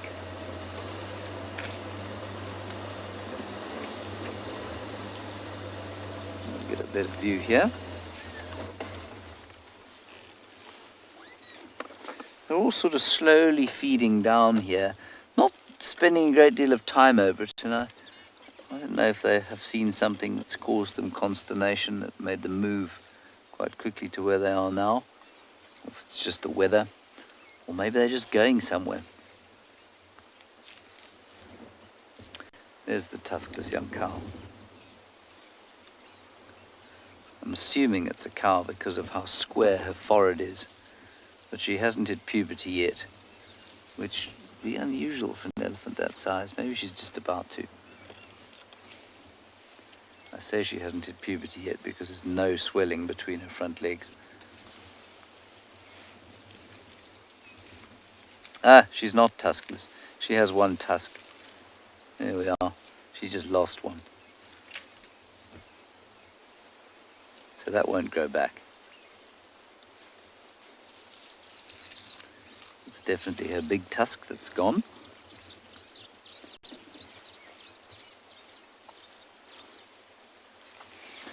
Anushka, no, we don't put collars on any animals here because we are not a research organization.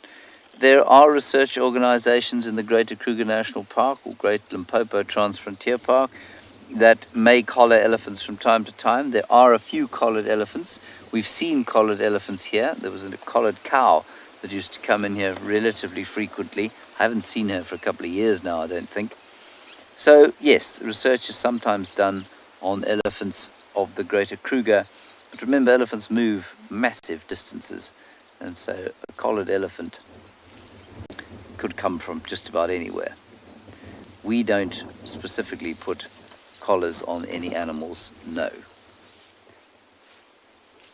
Our role is very much a documentary role. It's not a research role.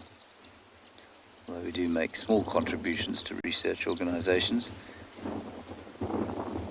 Something like that would be in the ambit of a specialized research unit. Maybe affiliated with the Kruger Park Scientific Services or with a university.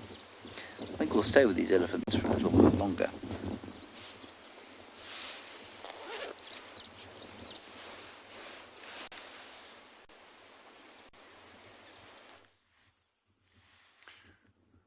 So we've still got one little meerkat up, the other one's popped down again. There was a really interesting topic of conversation in terms of research and collaring animals, that kind of stuff. You know, there's a lot of merit to be had in that, but it really should be for a very, very, very specific and clearly defined purposes. And obviously, collaring animals for tourism purposes, I mean, that doesn't cut it in this day and age. Obviously, there can always be spin-offs for guests. You know, if you've got a research project underway and there's a good reason for doing collaring and that,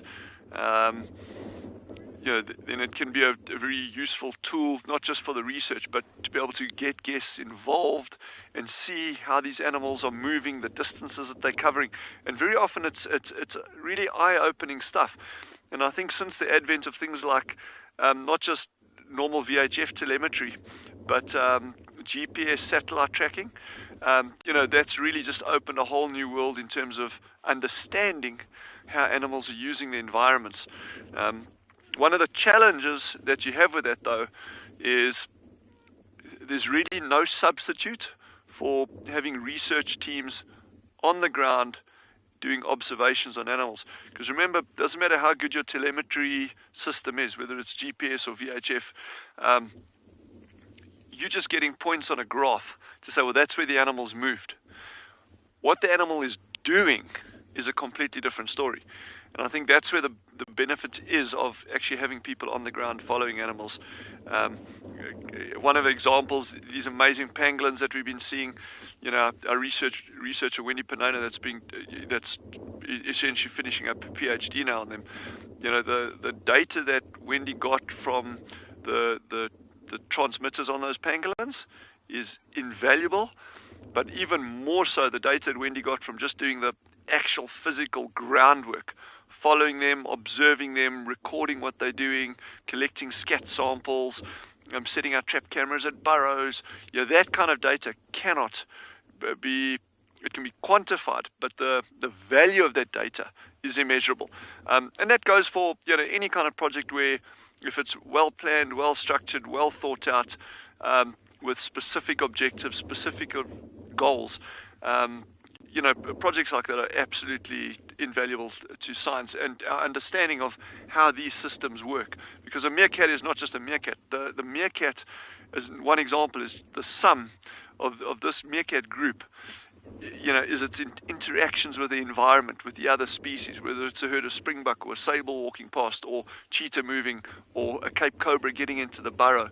And as we start linking these different aspects of research, Tilo's work that he's been doing on the Cape cobras on Swallow, that data links in with people doing the work on, like Rob Thompson and Anthony Lani, doing the work on pygmy falcons and the sociable weavers, and. So it's all these facets combined, and telemetry or using tracking devices on various species is very, very, very important for that.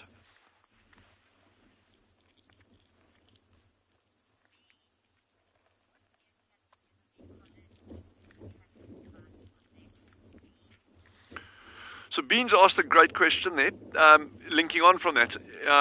Will meerkats ever be collared and have a tracking device? Not on Swallow ever, unless there was a very, very specific research requirement for it. But it would have to be an exceptionally good, like next level kind of research project. Otherwise we wouldn't even consider it. However, about 70 kilometers away from us, there's a phenomenal facility called the Kuruman River Reserve, and they've been doing excellent work. The best work on meerkats probably anywhere across their range, for sure. And that project's been running for probably 30 years now, 20, 30 years. And they consistently produce really, really good, high quality papers coming out of the work that's been done on meerkats, and not just meerkats. They've sort of spread their focus there as well. But they spread their research options, but the focus is on meerkats. And so they've had meerkats collared there over the years. And also, just to put it in perspective, when we talk about collaring an animal, it's always top-notch vets that are involved with us. The impact on the animals is negligible. These collars are tiny, tiny, tiny little things. They weigh next to nothing, and there should never be, ever, any impact on the animal itself or its interactions with the environment or the other animals around it. That's the standard baseline entry-level thing that you should be working towards. If it's having any impact on an animal, it should never be done. Case closed. But yeah, there's a lot of good data that can come out of projects like that.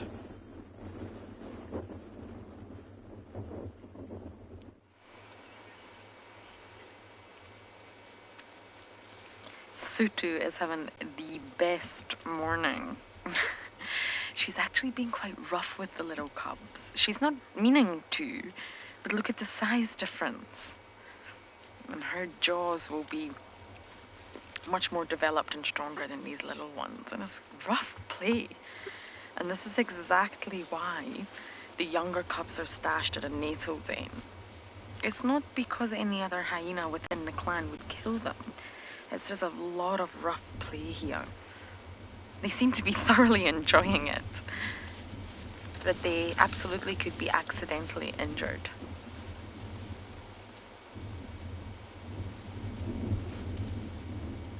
Now, interestingly, some of you may know I spent a lot of time in Ethiopia recently, looking at trying to find the Ethiopian wolf for a series.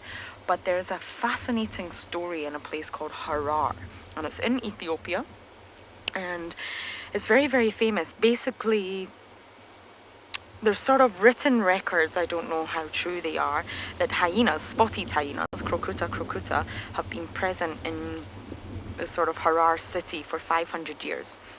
And what they do now within this city is a Muslim city where they decided to sanitize the city by feeding, allowing the hyenas to feed on all the sort of organic refuse.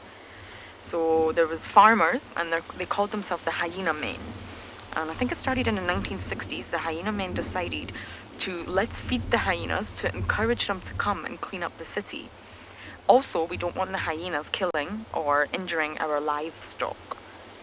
So to prevent them attacking the livestock, let's feed them and see how it goes. And these hyena men developed a dialect that they called the hyena dialect, and it's basically a mixture of English and Oromo, which is a dialect in Ethiopia. And they feed the hyenas by mouth. They put a stick in their mouth. One end of the stick is in the hyena man's mouth, and the other end of the stick is a gorgeous, delicious piece of flesh. And it's something that you tourists can now go and witness. The hyenas have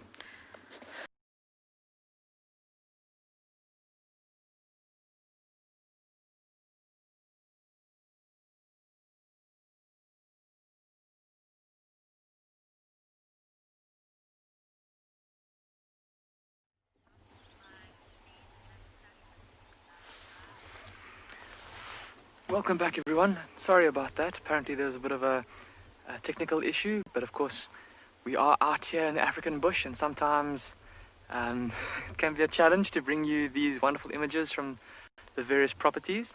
But we're still sitting with our 3 cheetah. Mum up here on the left being super vigilant and scanning around.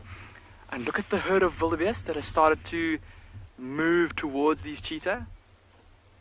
We said earlier that it might be interesting to see if they do come to investigate the cheetah. And it seems that is what they have started to do. Now look at where the cubs are lying, everybody. Just off to the left. And look at how this young male has put himself behind that little magic quarry. And it was quite funny to watch, because as soon as these wildebeest started to advance, he immediately ran and hid behind that little bush, just trying to keep to cover. Obviously these are very big, very scary animals when you're a little cheetah cub, with their hooves and their big horns, those big dark grey bodies. They present quite an intimidating force.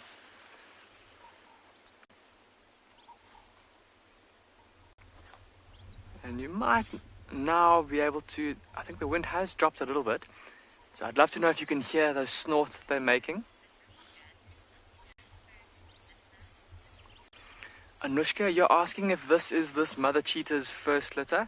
Anushka, it is not. So this particular female is about 5 years old, and she's had at least 1 litter before this.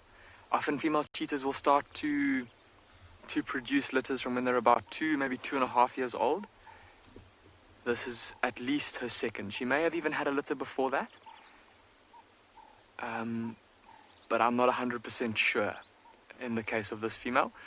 I know for a fact though that she has had at least 1 other litter before this though. It was a a litter of four cubs that were born together.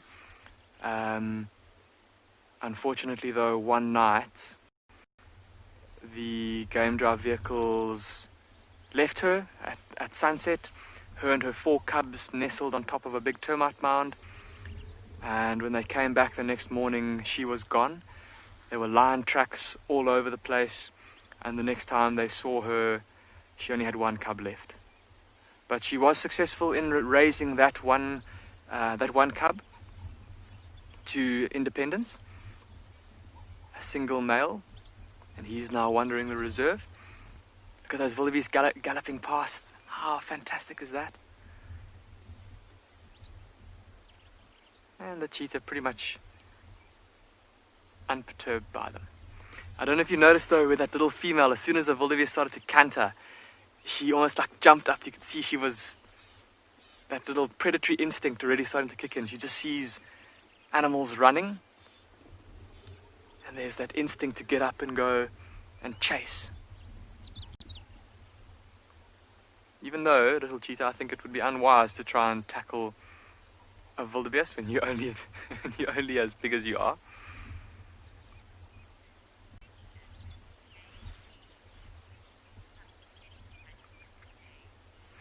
JT, you're asking when these cubs will begin to hunt. JT, I presume you mean on their own. It'll be at about 18 months when they get pushed away by mom. But before that, they will start to help mom in hunts, even from about this age. If mom catches something small enough, like for those of you that joined us a little while ago when we watched her kill a grey duiker, I said that she was looking around for the cubs, trying to call them to come and help her with, well, not to help her, but to come and practice their killing bite on the duiker. So at this age, they'll already, if she catches something small enough, she'll already kind of encourage them to grab a hold of the carcass or of the struggling animal once she's got it kind of subdued. But then from about a year old, they will be kind of big enough and strong enough to actually be of some help in the hunt. And we watched a female cheetah a little while ago. Her, and she also had a single male cub as well. It was about a year old, and this mother cheetah ran into a herd of impala, and the impala sprayed all over the place.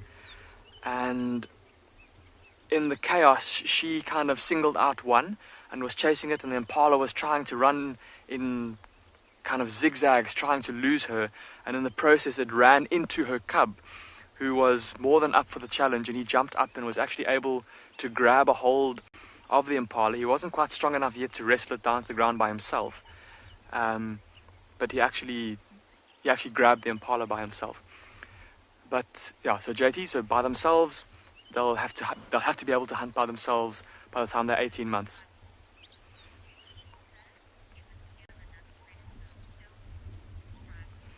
Striped horse, you're asking if cheetah would ever steal another predator's kill.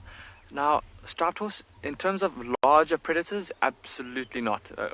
Kind of with them being at the bottom of the large predator food chain, everything basically outranks them in terms of weight and strength. Packs of wild dogs, hyenas of both species, brown and spotted, lions, leopards, they would all easily push a cheetah off of a carcass. And also because they're quite disinclined to actually eat carrion. They won't eat, even if they do find a carcass, maybe something that's died of natural causes, they won't feed from it unless it's very, very, very fresh. But striped horse, I can't say. Perhaps if they were to come across something small, like maybe a jackal that had somehow managed to catch an impala lamb, or perhaps where they're a bit more common, if a caracal had caught an impala lamb or a springbok lamb out in the Kalahari, somewhere in that area. I mean, these animals have to survive, and they will be as opportunistic as they can. So perhaps in that circumstance, they might try to push that smaller predator off of a kill. But I have not come across any record of that. Maybe other cheetahs though. Maybe other cheetahs. We have seen it before where a mother cheetah with her youngster has been pushed off of her kill by two big male cheetah. We've certainly seen that. Okay, we're gonna, I think, spend a bit more time here because these wildebeest are hanging around and these cubs are looking at the wildebeest and they're up off the ground. So maybe, just maybe, they start to play. In the meantime though, let's go have a look at some inquisitive looking meerkats. So Damien had an interesting point there about not having seen cheetahs scavenging from other animals. We haven't seen it with meerkats either. That being said, you know, if you've got a carcass, if you've got a starving cheetah and it comes across a carcass, I'd be surprised if it wouldn't. But normally any healthy animal that's, you know, it hasn't been compromised in any way, it's not impossible for it to do that. And that's the one thing I've seen in nature is, you know, we can never say never. But in terms of cheetah, that typically they do not scavenge on carcasses. And with the meerkats, we actually haven't seen that either. You know, it's kind of outside of their frame of reference in terms of feeding and that. But what we have seen is, I mean, I've seen that is, at a carcass site, you can get a lot of a build-up of insect larvae, dung beetle larvae, things like that, and that's what meerkats will go for. So if they're around a carcass like that, it's not because they're scavenging on the carcass itself, but the incidental life that builds up around a carcass, because of the presence of that carcass, that can bring other animals in to feed on them. Like honey badgers, for instance, would dig up beetle larvae like that. You'd get mongoose feeding off things like that as well. So, and meerkats are a kind of mongoose. It's a species of mongoose. So no sign of the pups yet, but they're coming soon, very soon. We must just bite the bullet. Just be patient. Remember the other day they kept looking down the hole, which tells us that it's probably a good indication that those meerkat pups are very, very, very close to the burrow entrances. So we just need to be as patient as we can.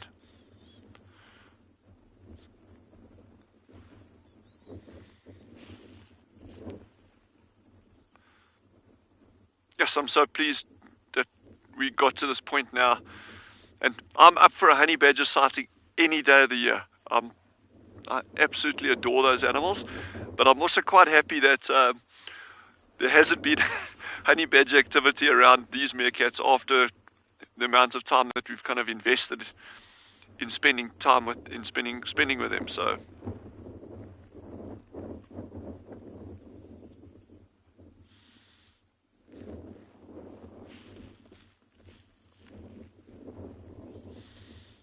and speaking about cheetah in the area, I'm just amazed at the amount of cheetah activity that's been around here lately. And this is in a relatively small area. This is, you know, from here to the mountains is probably 2 kilometers in a straight line. And yes, there were reports of where we saw those ones, not yesterday, the day before, the female 4 cubs.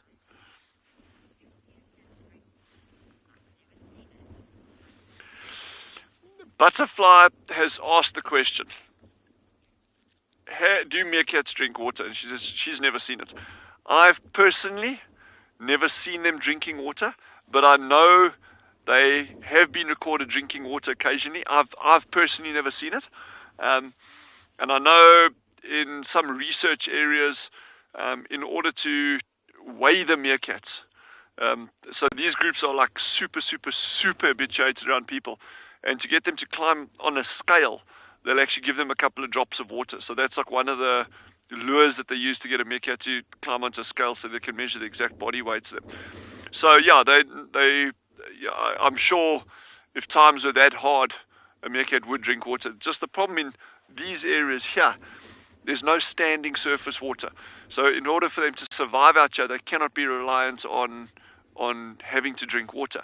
And and also the prey that they're going for, it's all these like nice, delicious, I'm assuming, beetle larvae, geckos, scorpions, things like that are nice and crunchy and tasty and soft and squishy and filled with moisture. So normally, I don't think meerkats would have a need to drink water. In fact, we used to have a group staying at that dam where Jeandre and I sometimes do our little stakeouts. And that group actually used to den on top of the dam wall there. And in all the years of viewing them, I never saw them drink water at that dam. And that was standing water right there. So, but then again, you know, there may be situations where they don't even have, you know, the food resources might be limited, or it's incredibly dry times. There's a bit of rainfall and maybe they'll drink water.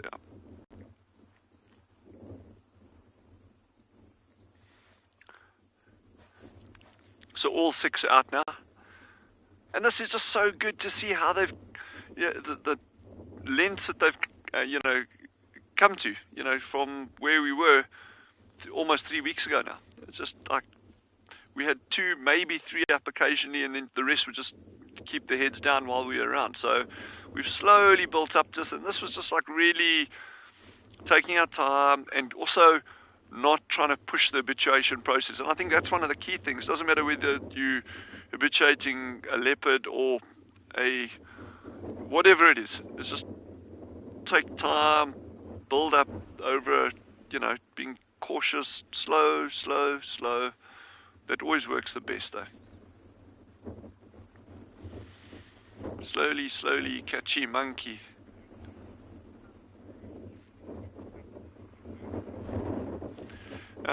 Just so you know, we're going to be practicing an advert in the coming minutes and that, so bear with me if things are slightly different to what we normally do.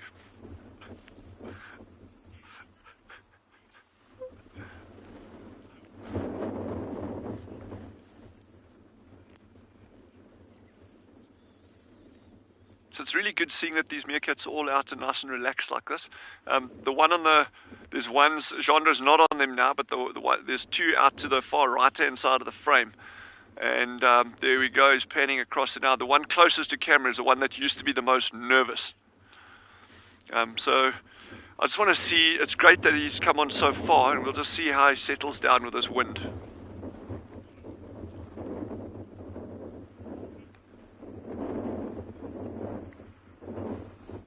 Wild Earth relies on support from viewers like you to carry on broadcasting our daily live shows. A small donation goes a long way in helping us on our mission to connect the world with nature.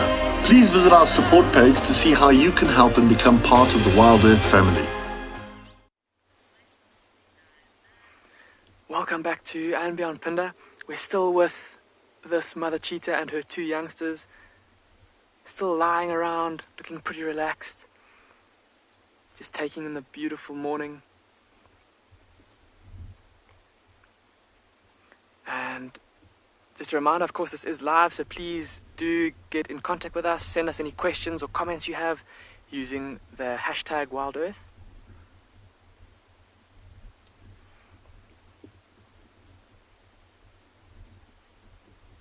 Just look at how cute and fluffy these little cubs are.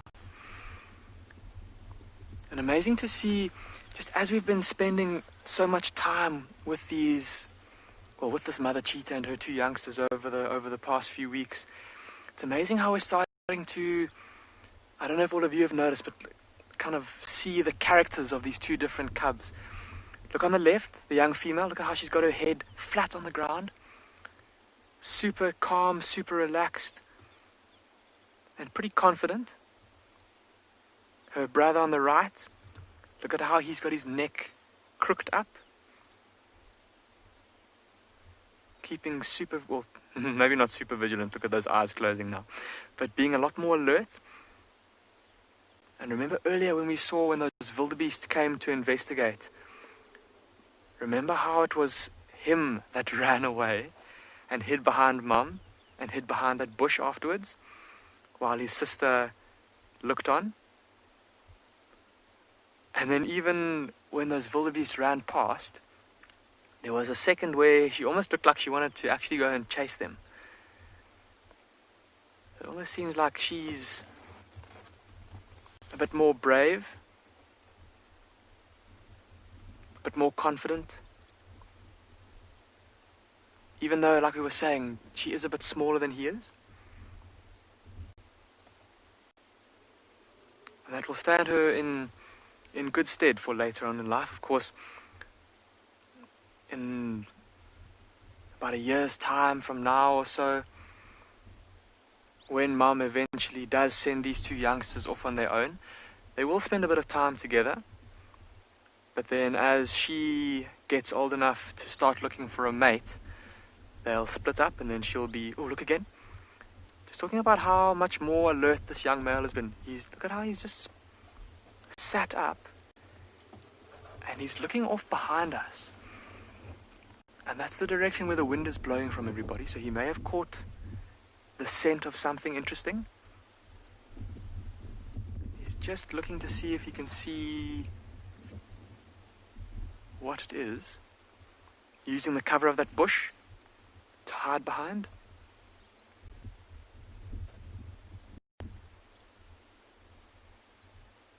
Oh, but they are just the cutest little things. But I was saying, so in about a year's time from now, when Mum sends them off on their way, they'll go off together for a bit, and they'll be able to rely on each other to help each other catch food. But then when she, the young female, when she starts to get to the age where she's going to be ready to start looking for a male, she and her brother will split up, and then they'll be on their own. If there was a second male, if there were three cubs in this litter, two male and one female, those two males would then be able to stay together for life.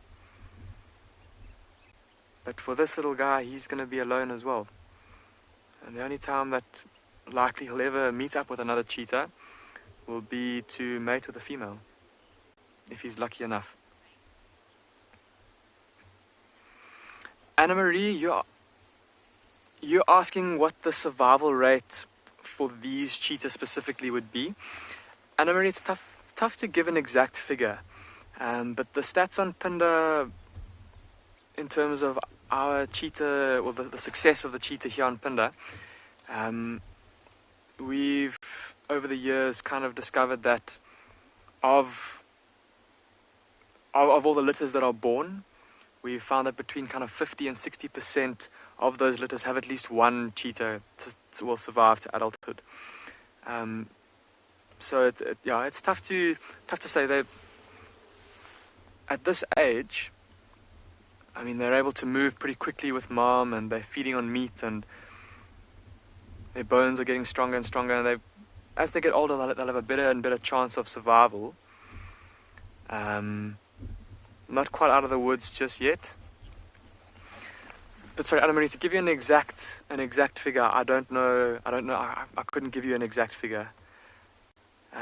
But it's pretty good from here. And of course, that figure will vary across Africa depending on the densities of other predators.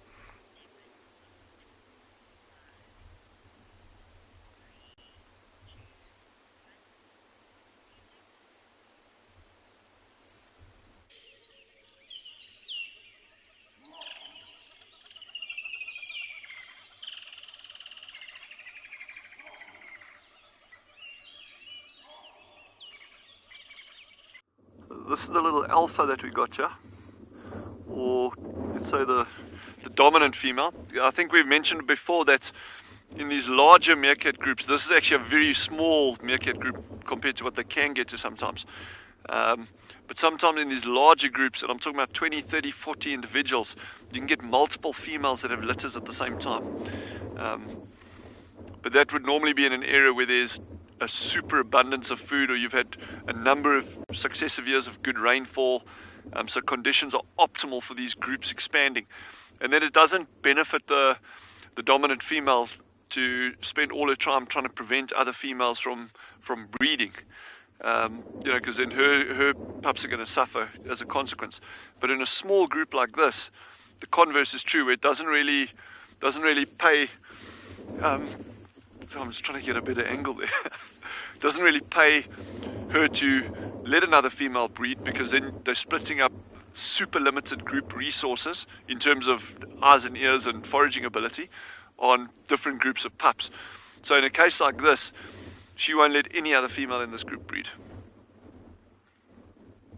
Nature can be quite harsh. We've got this idea that it's kind of like a lion king, everyone lives happily ever after.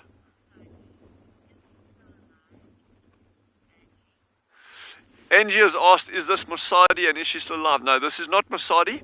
Musadi is with a group called the KHOZAs, and she is still alive. She is still doing well.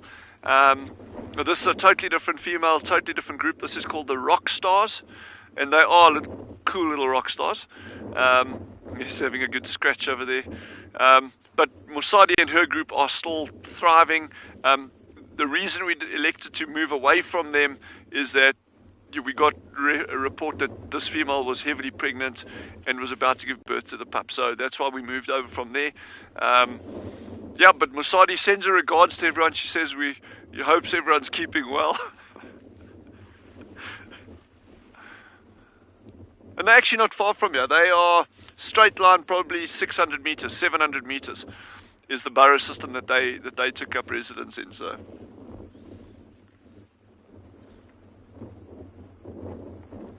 it would be interesting if they actually encroached on this group, but now that this female's got these pups over, they would be super aggressive at defending their area.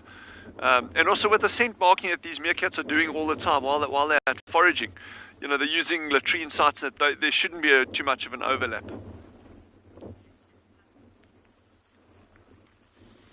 Victoria has just asked, how old are these meerkat pups?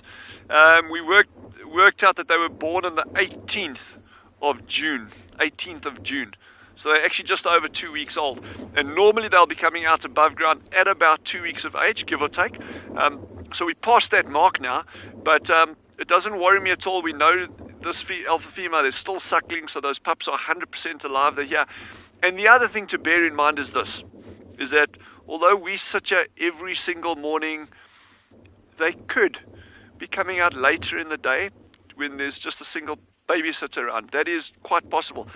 They could pop out in the afternoon when we're not here. We're doing other things. So it's kind of we're trying to like weigh up, trying to get that balance between showing you other aspects of this incredible environment that we're in, as well as trying to keep tabs on the meerkats. So Veronica, our meerkat habituator, she's played a key role in this as well, in terms of keeping Jandre and myself informed as to what's going on with this group.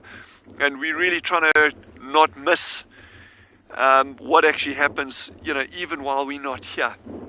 But it really is it's not an easy thing. It is challenging, and we're just trying to make sure we find that balance between showing other things and keeping tabs on the meerkats at the same time.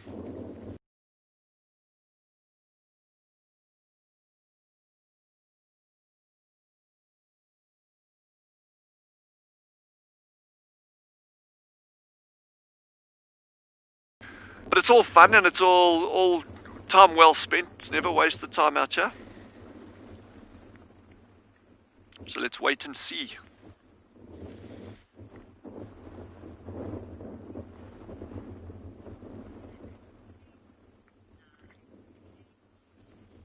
She's looking at something down there. We'll just see what pops out.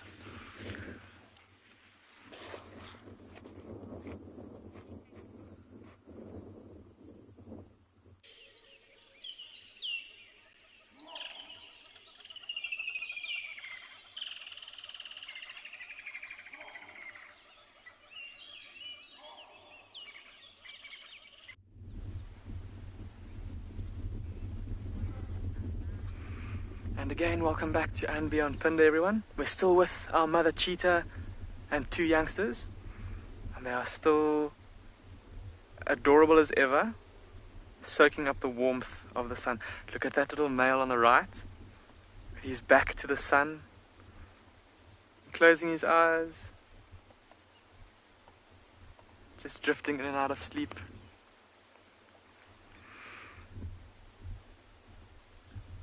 And how we'd said earlier that we were hoping that because they've eaten and because they've got this beautiful open area, they've got mom close by, that they might be relaxed enough to play. And besides that little bath that we got earlier, they haven't really been moving around too much. And I wonder if it's just they're not quite in the mood just yet. They've had a big meal, maybe yesterday morning, maybe the evening before. And just, too full to play for now.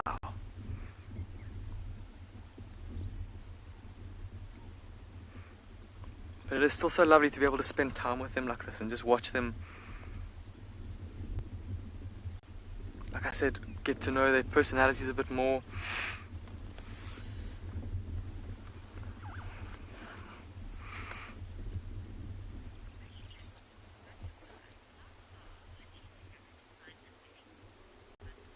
Butterfly, you're asking how far a cheetah will go to find a mate.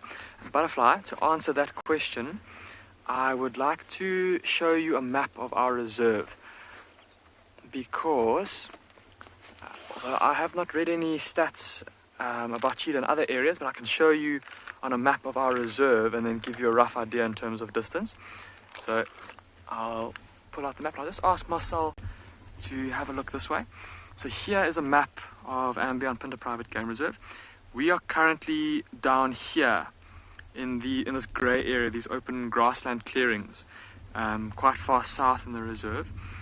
We have seen a young female cheetah that lived up in the far north of the reserve up here, and she left her and her sister, made it to independence. They left their mother and they kind of headed across to this region here. They spent a couple of months kind of living around here, and then the one female separated from her sister and traveled all the way from there down to these plains down here in search of the two dominant male cheetah whose territory encompassed this area here. And so that distance there, if I had to estimate in a straight line, is probably about 20 kilometers or so that she walked. And of course, she wouldn't have walked in a straight line. She would have zigzagged as she went, trying to stick to open areas, avoiding the very dense forests which kind of grow along the rivers here and grow in these areas here. So 20 kilometers at the very least, and perhaps even further than that. Well, 20 kilometers in a straight line, but just by virtue of the fact that she was zigzagging, even further. And all in her search to find a suitable mate.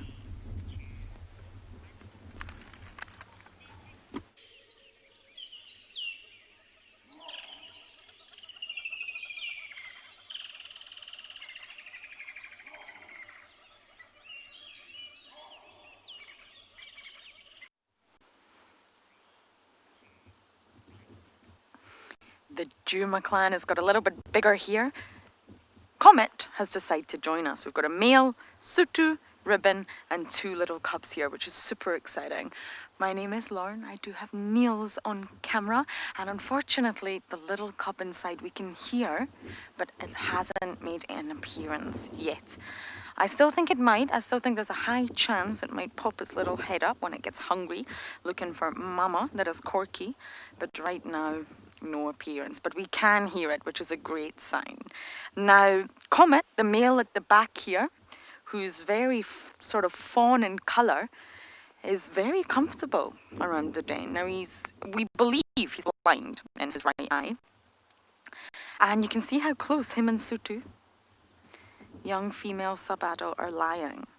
So Ribbon obviously trusts Comet to some extent around the cubs. The cubs have been terrorizing him and jumping on him and biting him and pulling his tail, and he seems to just be happy. It's very much a communal den now, which means really any member of the clan can visit.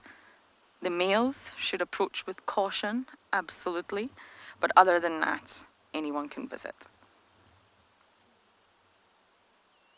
I've not seen any adult females arrive. So far, we've only got Sutu, Comet, and Ribbon. Now, there was lots of vultures up ahead earlier. I don't know if they're just riding the thermals or taking advantage of the wind, but I'm keeping my eye on them. Ribbon, you're asking... no, sorry. Andrew, you're asking. Ribbon's not talking to me, I promise. Andrew, you're asking how old is Ribbon. Ribbon is 7 years old. So she's in her prime for a hyena. She's done very, very well. We believe she was born approximately in 2013, so it would make her around 7. And it was 2018 that she seemed to undergo some, well, surgery on her ears. Her ears got really badly injured. We weren't too sure what happened, and that's when she appeared to get the butterfly ear that we have all come to know and love, and it's a really easy way to identify her. So she's in her prime. Perfect time to have a litter as well, because she's matriarch, and matriarchs tend to be bigger, stronger, get first dibs to food, best access to food, and of course everyone else bows down to her, which means her milk will also be very rich. If she's eating a lot and getting best access to food, her milk will be the strongest. So it's a very, very good time for Ribbon to have had these two little cubbies. We believe they're both boys. I mean, we could be wrong. There's always a chance that we could be wrong. But from their bizarre genitals, it looks like they're boys at this stage. But Ribbon was also identified as a boy for many years until we realized she was lactating. So we could have it wrong. I think it's important to note that. Okay, so I'm not going to go anywhere. I'm really, really hoping this little cup pops his head up. But for now, you guys are going to go across to James at a bird party.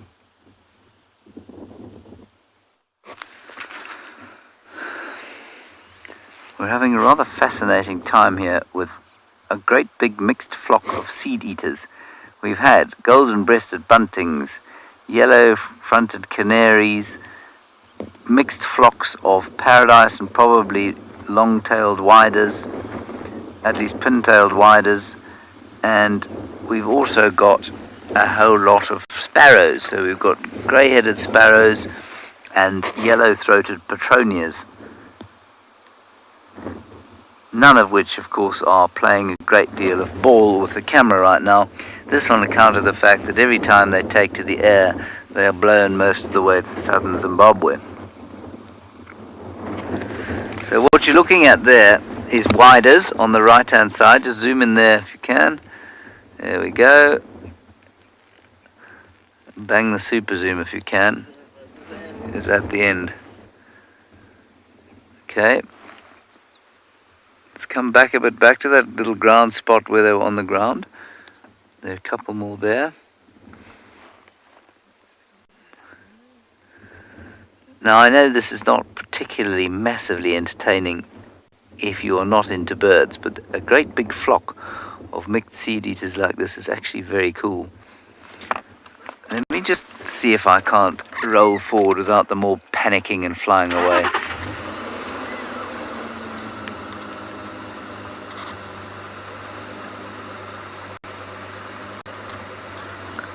Look at them, there are hundreds of them. All coming in now into the same tree. I'm going to stop here. They're on the ground and in the same tree. Very tricky to get them all.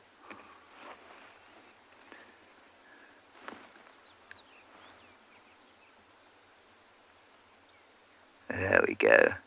So, on the right-hand side, we've got all those two are grey-headed sparrows.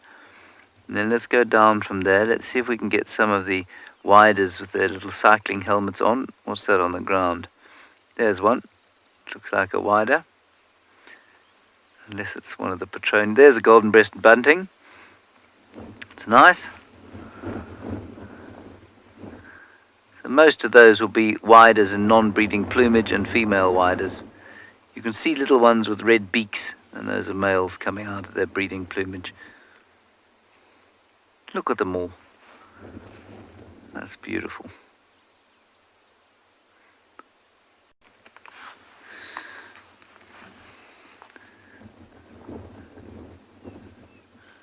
Now, unfortunately, I've left my bird book at home because I didn't want to bring it out in the rain, so I can't show you a picture.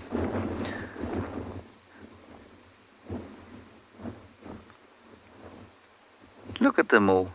I think they've all been attracted by this area that's been burnt, and perhaps it's just opened up the ground sufficiently for there to be exposed seeds now. But that is largely what they eat. There's still lots of them there.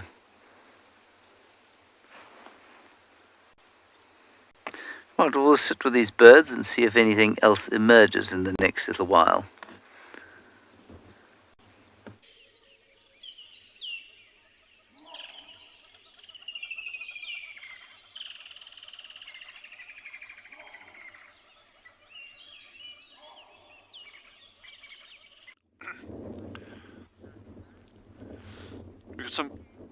We got some burrow maintenance going on here now. One little meerkat is digging. It might just be my imagination, but these mounds are getting higher and higher. You'll see it'll come up now. It's just below the level of the camera now. But from my side, it's just gone down this burrow and you'll pop out again shortly. I love the way they're standing apart from that little alpha, the rest of them are like trying to keep their heads out of this window. They're like, yeah, just checking it out, getting a bit of sun where they can, and otherwise they're not too interested. There's a lot of movement on this grass this morning with this wind.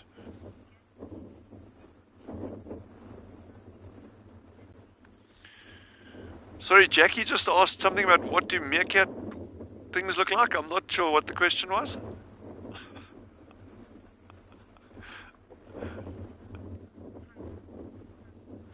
Tongues, meerkat tongues. Oh, meerkat tongues. They look like your normal dog's tongue or a cat's tongue. It just looks like that.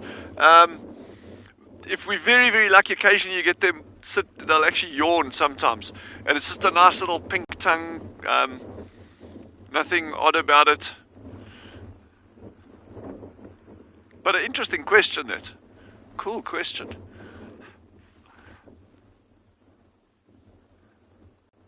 It's normally first thing in the morning, just when they've come up, that they start yawning and that. Just like most people. Some people even yawn halfway through the day. Like me.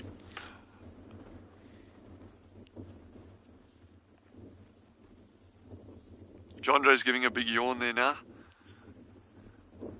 Poor guy. I think he's very tired.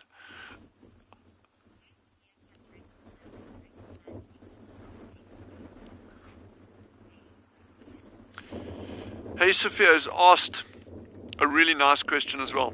Do meerkats recognize each other from their scent? Absolutely. There is no question. Scent plays an incredibly important role in group cohesiveness. But not only that, they'll also recognize other meerkat groups from their scent. And remember, when we talk about a meerkat territory, it's not a thing that's set in stone to say, okay, these are the boundaries. It's like a little box, ding, ding, ding, ding, there, and the next group is there, the next one's there, like that. These boundaries can be very fluid. And what that means is that the neighboring meerkat group can come in contact with these meerkats occasionally.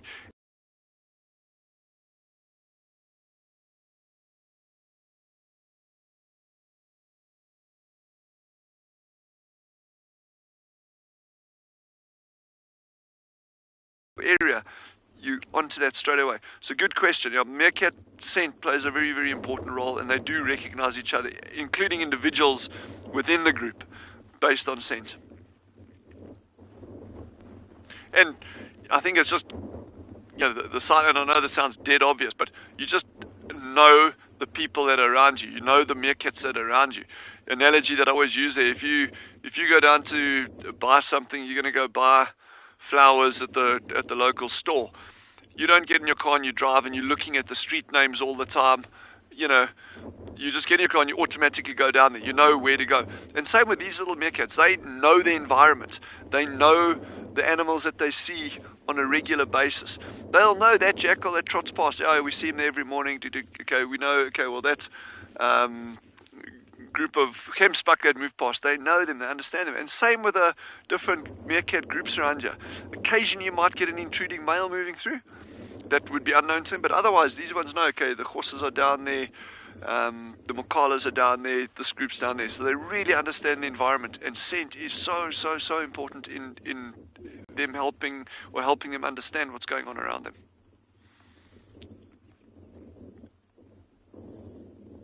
I'm just amazed how that alpha female is the one that's standing right out exposed pretty much the whole time, whereas others are keeping a low profile. She is sharp as a razor, that one.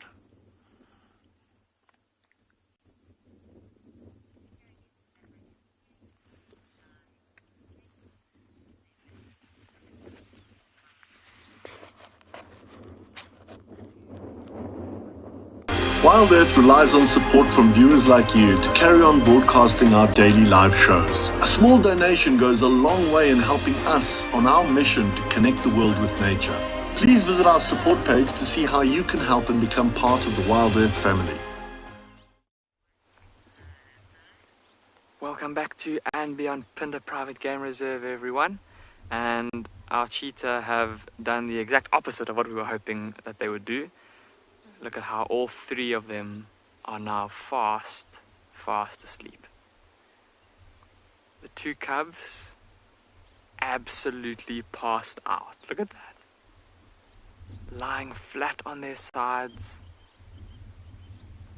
And those fat swollen tummies gently heaving up and down. Just imagine they must be warm to the touch. The sun is getting quite warm now. And those soft little fluffy fur coats must be heating up a little bit. Look at Mum. See how even though she's got her eyes closed, we watch her ears carefully.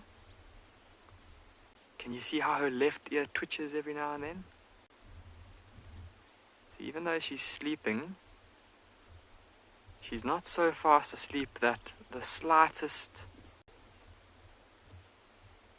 sound, like maybe a twig breaking or a crunch of some grass underfoot, she hears anything like that, she'll wake up or she'll open her eyes, and sleeping with her head crooked like that, or her neck crooked up like that, she'll be better able to figure out whatever it is that much quicker.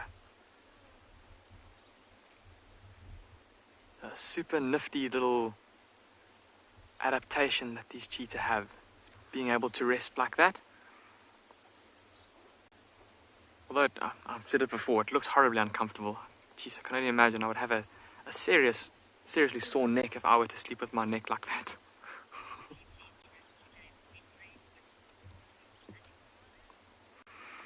Okay, but I think these cheetah have provided us with a fantastic morning. And I don't think they're going to do too much from here. They seem like they're pretty sound asleep. We're definitely going to come back later this afternoon, though, and look for them. And we're going to go see if we can find those lions that were making all that noise earlier. In the meantime, let's... At Pinder a great deal are warthogs, and they're normally pretty relaxed. And here, that just doesn't seem to be the case. But here we've got a warthog that has taken up residence within a herd of impala. Clearly it is a very intelligent warthog who has figured out that if he hangs with the impala, he will probably be able to avoid being made a meal of. I have never, in 5 years here, had a warthog sighting where the animal is prepared to lie down this close to the vehicle and not run away. He's a magnificent boar, look at him. He's got exuberantly growing warts and a very relaxed disposition. Perhaps this relaxed disposition comes with the fact that he knows he's the cleverest warthog in all the land, that he's figured out how to survive by hanging around with young impala, which are a much easier target than he would be to any would-be predator. That's a really nice picture, that. He's definitely suspicious of us. You can see he pricks his ears up and looks at us every so often. But now he's resting his muzzle on the ground, blinking away the rain and wind.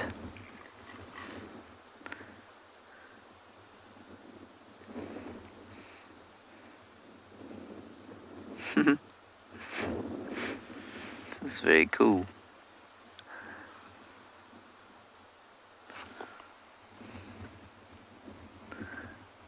And I've said this often, but you know, you can go to some places and the warthogs you can almost touch. They're so tame. They're just not the same here. So to have a warthog sighting like this is very special.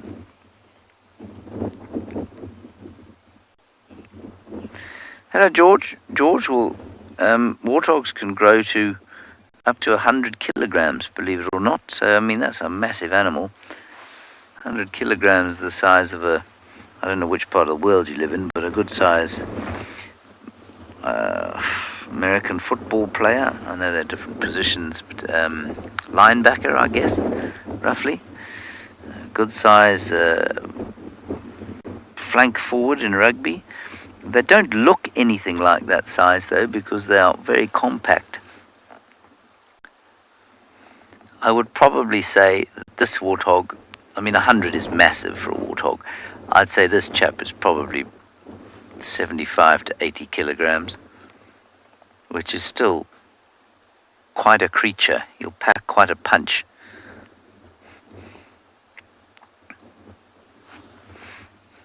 See the impala a little bit suspicious of him. Why are you lying here?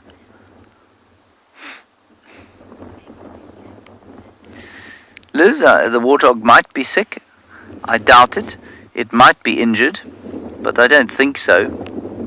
I think it's just comfortable and warm there in the grass, and it's got some impala friends providing security. I think our presence is now ruining that.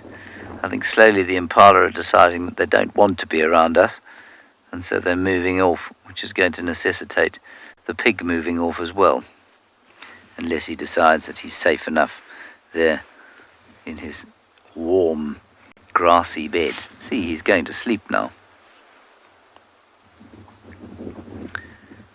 I think we'll move off as quietly as possible so that he doesn't wake up.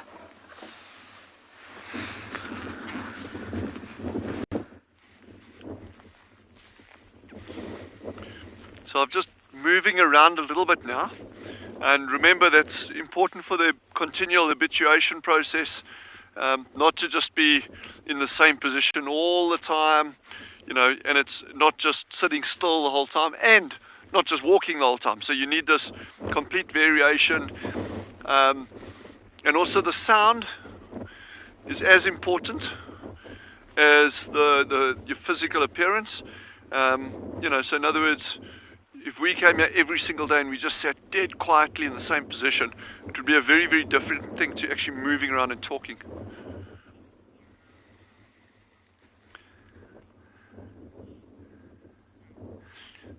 Sally has asked, will the babies be allowed out with the wind blowing so much? They will. The challenge with the wind is more the fact of thermoregulation. These are tiny little animals. I mean, you can see those adults there are small enough. Now these babies are going to be super, super, super small, so they can lose heat extremely rapidly with this kind of biting wind. And the temperature itself is not so bad, the ambient temperature, but this wind really, really puts a nip in the air, and I think that will have a big impact on these little ones. So I think you can assume it's unlikely that they'll come out with this wind. But, geez, I could be completely wrong. Maybe they come out like 5 minutes after I've said they won't come out. So, but wind is I think a factor that's often not taken into account. You know, you think, well, okay, yeah, but the sun is shining, it's nice on a bright day, but that wind is it really, really can drain energy from an animal, because, you know, as you're losing temperature, it's about energy. You're losing energy, and that means you've really got to either conserve that, or you've got to be out and doing something that gets more energy, like foraging. And if you're not getting that balance between what you're losing and what you're eating, that's when you go into a negative on your energy.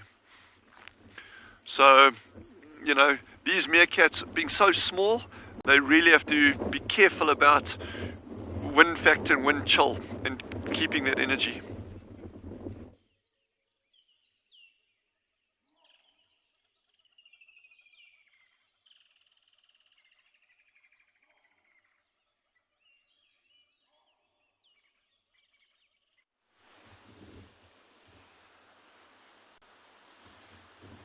The cubs have popped back in. they can pop out at any moment, and the adults are still here. So we've got Comet sleeping just to the side, and Ribbon is all the way over there. So she's still here, don't worry. I don't want to go anywhere just in case we miss the action of the other cub, which can happen right in front of our eyes. This is a live safari after all, and we all want to see this brand new cub at the same time. So don't forget to send in your questions, everybody. #WildEarth. Always look forward to answering them, especially if they're about hyenas. Now the cubs will probably be tired. And they've been bounding and leaping and jumping and biting and wrestling, so they're probably going to have a little snooze inside. But it was not a problem for us to be here. Many of you ask me, why do you not stay at a den when there's no adults? They're far too young. They're just a little bit over 3 months old. And it's a sort of general guiding rule when it comes to any young, especially altricial young, predator young, that you don't spend time with them without the mother. It's exactly the same for leopards and lions and hyenas. You don't want to draw the cubs out of the den because of your presence, which means they're completely exposed. Although these little youngsters are obviously spending time outside the den anyway, you don't want that to be your fault. So by a car arriving, attracting the young out, exposing them, leaving them vulnerable with no adult to protect them, no ribbon to chase anything away or alert them or shoot them back in the den. And that's exactly why we don't do it. It's a sort of general guiding rule not to spend any time with cubs without adults around. We also wouldn't spend time with Tandy's little cub or even the Nkuhumas if there's no adults. Okay, Ribbon's coming back, Sutu's coming back. I wonder if she's going to call them out.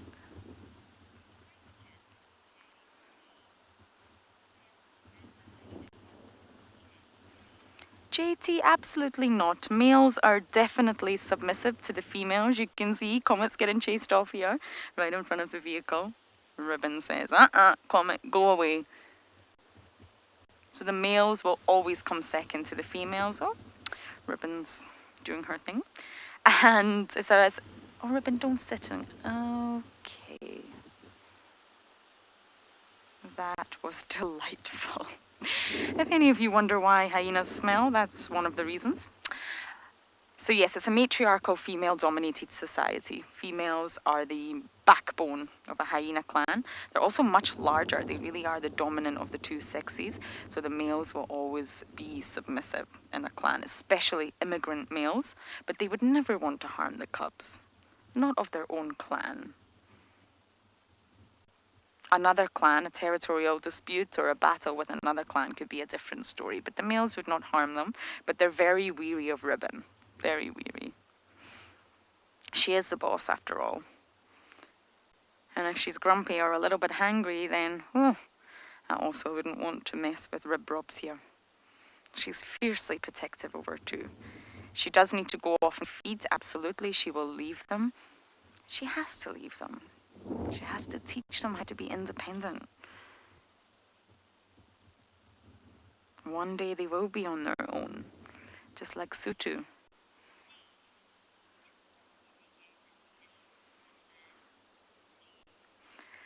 Steve, that's a good question. I highly doubt it. I highly doubt Corky could regain. It doesn't entirely work like that. Corky was very badly injured. She went through quite a tough time before the matriarchal sort of dispute happened. And I think it's highly unlikely that Corky would try to do that again. She's had her time at the top. And I think in order, well, for survival, it's important that she retains her place in the clan. Even if it's a lower position, she needs the clan. Female hyenas won't survive without the clan, and therefore I think it's in Corky's best interest to just retain those friendships, those bonds with the other females. And if that means acting submissive to Ribbon, then that's what she'll do. She's a new mother now. I promise you there's a cub. There actually could be two. We've only seen one. And I really don't think Corky would attempt that. But you never know. I think there's a lot about spotted hyenas in the Lowveld that we've still to learn.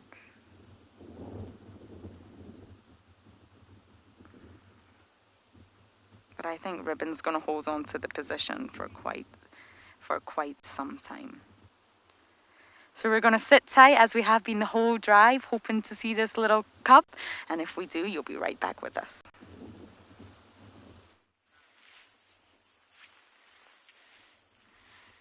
So these little guys are sitting right in front of Gendre now.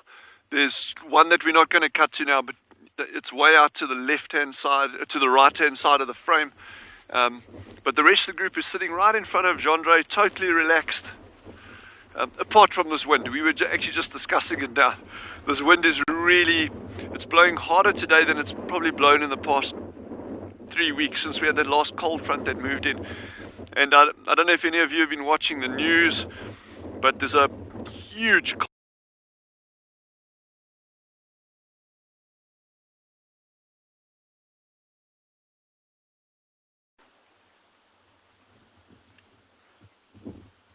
Sorry about that. I'm not entirely sure what happened there. The gremlins are probably in action. And talking of action, it's all very quiet on this front. I'm not too sure that we will see cubs again. But it's been a fantastic morning. It really has. I've been coming to the hyena den day after day after day, pulling my hair out because I wasn't able to spend time here. And I've been able to spend 3 whole hours here this morning to try and work out what's going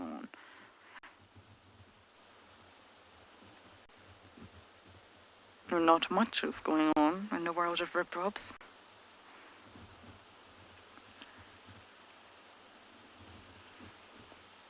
I just really hope one day soon we start to see the other adult females here. That's what we really need to establish the hierarchy. At the minute, the hierarchy is just guesswork. Based on previous knowledge, we really need to see them interact. And I wonder when Corky is suckling. Is she doing it at night time? Possibly. Very possibly. Corky actually got her name Corky from corking the den, which is very common to see hyenas do that. I started calling it plugging, but I guess corking sounds a little bit nicer. Putting her rear end in the entrance of the den and completely blocking it, so she's protecting the cubs while they suckle.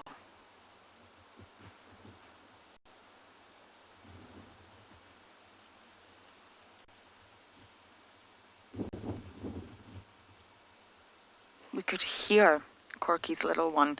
I don't think you can call it squittering at this age. Squealing at the top of its lungs. I think it's hungry. And I mentioned this earlier, but I think we were maybe cut off by those evil gremlins. Hyenas don't allo-suckle, so they're completely different from lionesses. So Ribbon cannot suckle Corky's little one. Okay, not long to go. Hopefully that little brown head is going to pop itself out soon. Welcome back. We said that we were going to go and look for those lions we could hear, and we just spoke to our tracking vehicle, and they've been following. Some of you that have been watching for the last couple of weeks may remember those 5 small lion cubs. They were following one of the mothers and those 5 cubs, and they've just gone down into this impenetrable thicket at the edge of this ravine. So we unfortunately can't follow them for now, but quite an amazing story. They told us that what they'd found was that big commotion that we'd heard. Lions had killed something. It was killed by those 2 lionesses that we saw earlier this morning, that we were following. But then the 2 mothers with the cubs came in and actually pushed those lions off of the carcass. Now, interesting to note that those lions are all from the same pride. So a bit of tension there within the pride, and it's going to be interesting to see what happens from here. If maybe the pride does fragment the 2 mothers and the youngsters and the sub-adults with the other 2 lionesses. But who knows, only time will tell. So just wanted to let you all know about that. But unfortunately, like I said, we can't follow them. So we'll send you across to Tswalu and go and see what those meerkats are up to.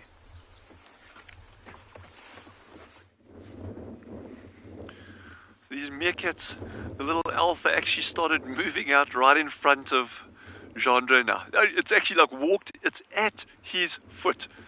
She was literally in front of the camera, like probably about 15-20 centimeters from the side of the camera. Yes, that's amazing. She's become so relaxed. So now she's moving or foraging in exactly the same direction that they went yesterday. So now the key is, even though these are, I'm just looking at a little bird next to me over here, but so even though they are becoming more and more relaxed, there's a big difference between an animal that's, sorry, it's a Pyrrhit batis. We're not going to look at it, don't worry, but you can look it up in your bird books, a Pyrrhit batis. It's an arid area special here. But yeah, so even though they're relaxed with us sitting like this and walking around, some of them may not be prepared to walk past the person yet, like that alpha female did. So she just gave us a really good example of how relaxed she's become.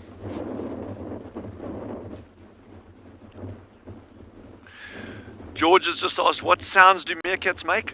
I'm not going to even try imitate them, firstly because I'm shocking at imitating sounds, and secondly, I don't want to try imitate meerkats while we're actually sitting around the meerkats and that. Yeah, we know they've got pups, so I don't want to do anything like that's going to have any possible disruption on the group and that. But they've got lots of different calls they make. It's what we call a little bark, which is your typical alarm calls, and they've got a number of different kinds of alarm calls, different barking sounds, depending on the threat that they're seeing. And then they've got a lot of little squeaks and growly kind of sounds they make around the burrow and that, especially when they play fighting. And then they've got these little contact, very, very soft, like beautiful little contact calls. But yeah, I'm sure on the internet there must be numbers of recordings of meerkat sounds and that if you want to look it up. But yeah, they vocalize quite a bit. And that's one of the features. And unfortunately, just you know, with the mics that we got to be able to pick out from this kind of distance, and also the winds coming across, I'd have to be really, really, really close to the meerkats, within a meter or two, for you to actually hear those sounds. But what they do is, as these pups start coming closer to the entrance of the burrow, they'll often sit there looking down at them inside the burrow, and then there's these little contact calls going on the whole time. But if, you know, over time, as they get more and more relaxed with us being close to them, maybe there's a chance we'll actually get to hear that. Keep our fingers and toes crossed. Not together, your toes separately to your fingers. Unless you can do it. We're just going to pop across the Lauren quickly. And I'm going to carry on waiting here.